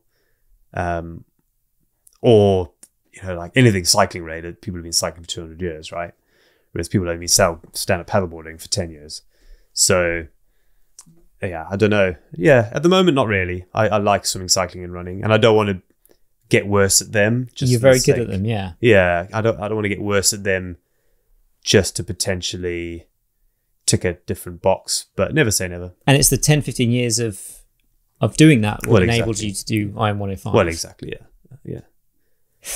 I'm going to close. Thank you very much for your time. I'm going to close with, I suppose, a little comment on where we are. We're in Wales.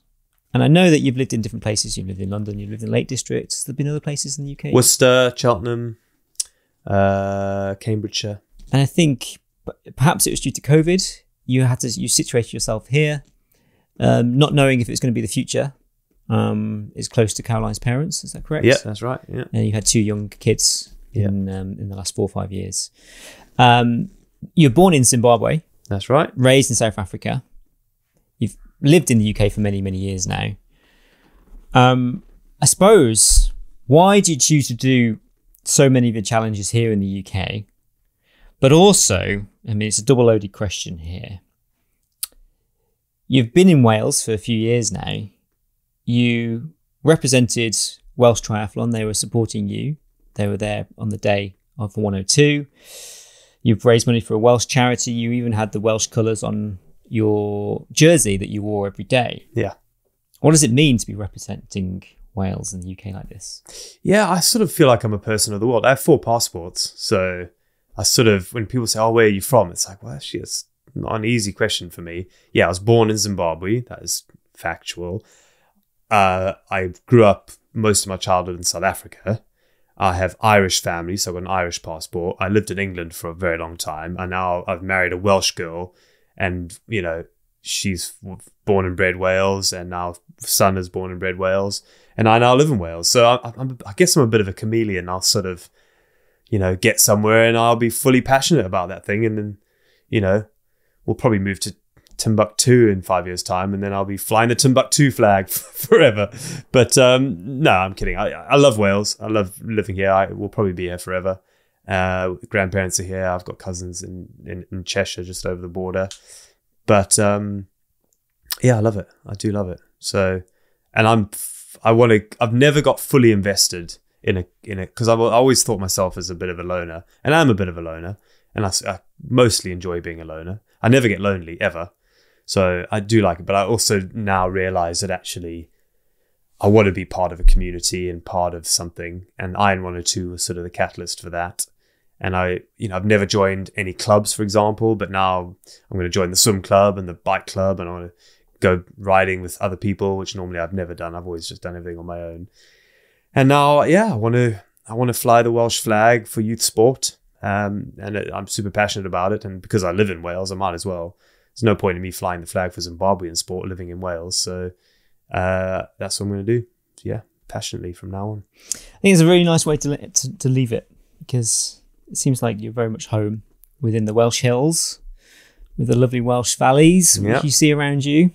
Yeah. The Welsh weather as well, which you're more than capable of dealing with because you put yourself through misery day after day many times before. Yeah, I mean, I lived in the Lake District, which has rained more than it rained here. So actually, this is quite sunny now. Well, Sean, thank you very much. It's been an absolute pleasure. I've really enjoyed the conversation. Anytime, yeah. Thanks for having me, mate. It's been awesome. And thanks for hosting me here in my little office. Glad all your kit fitted in. Just about. Just about. It was tight. Thank you very much. Nice one, mate.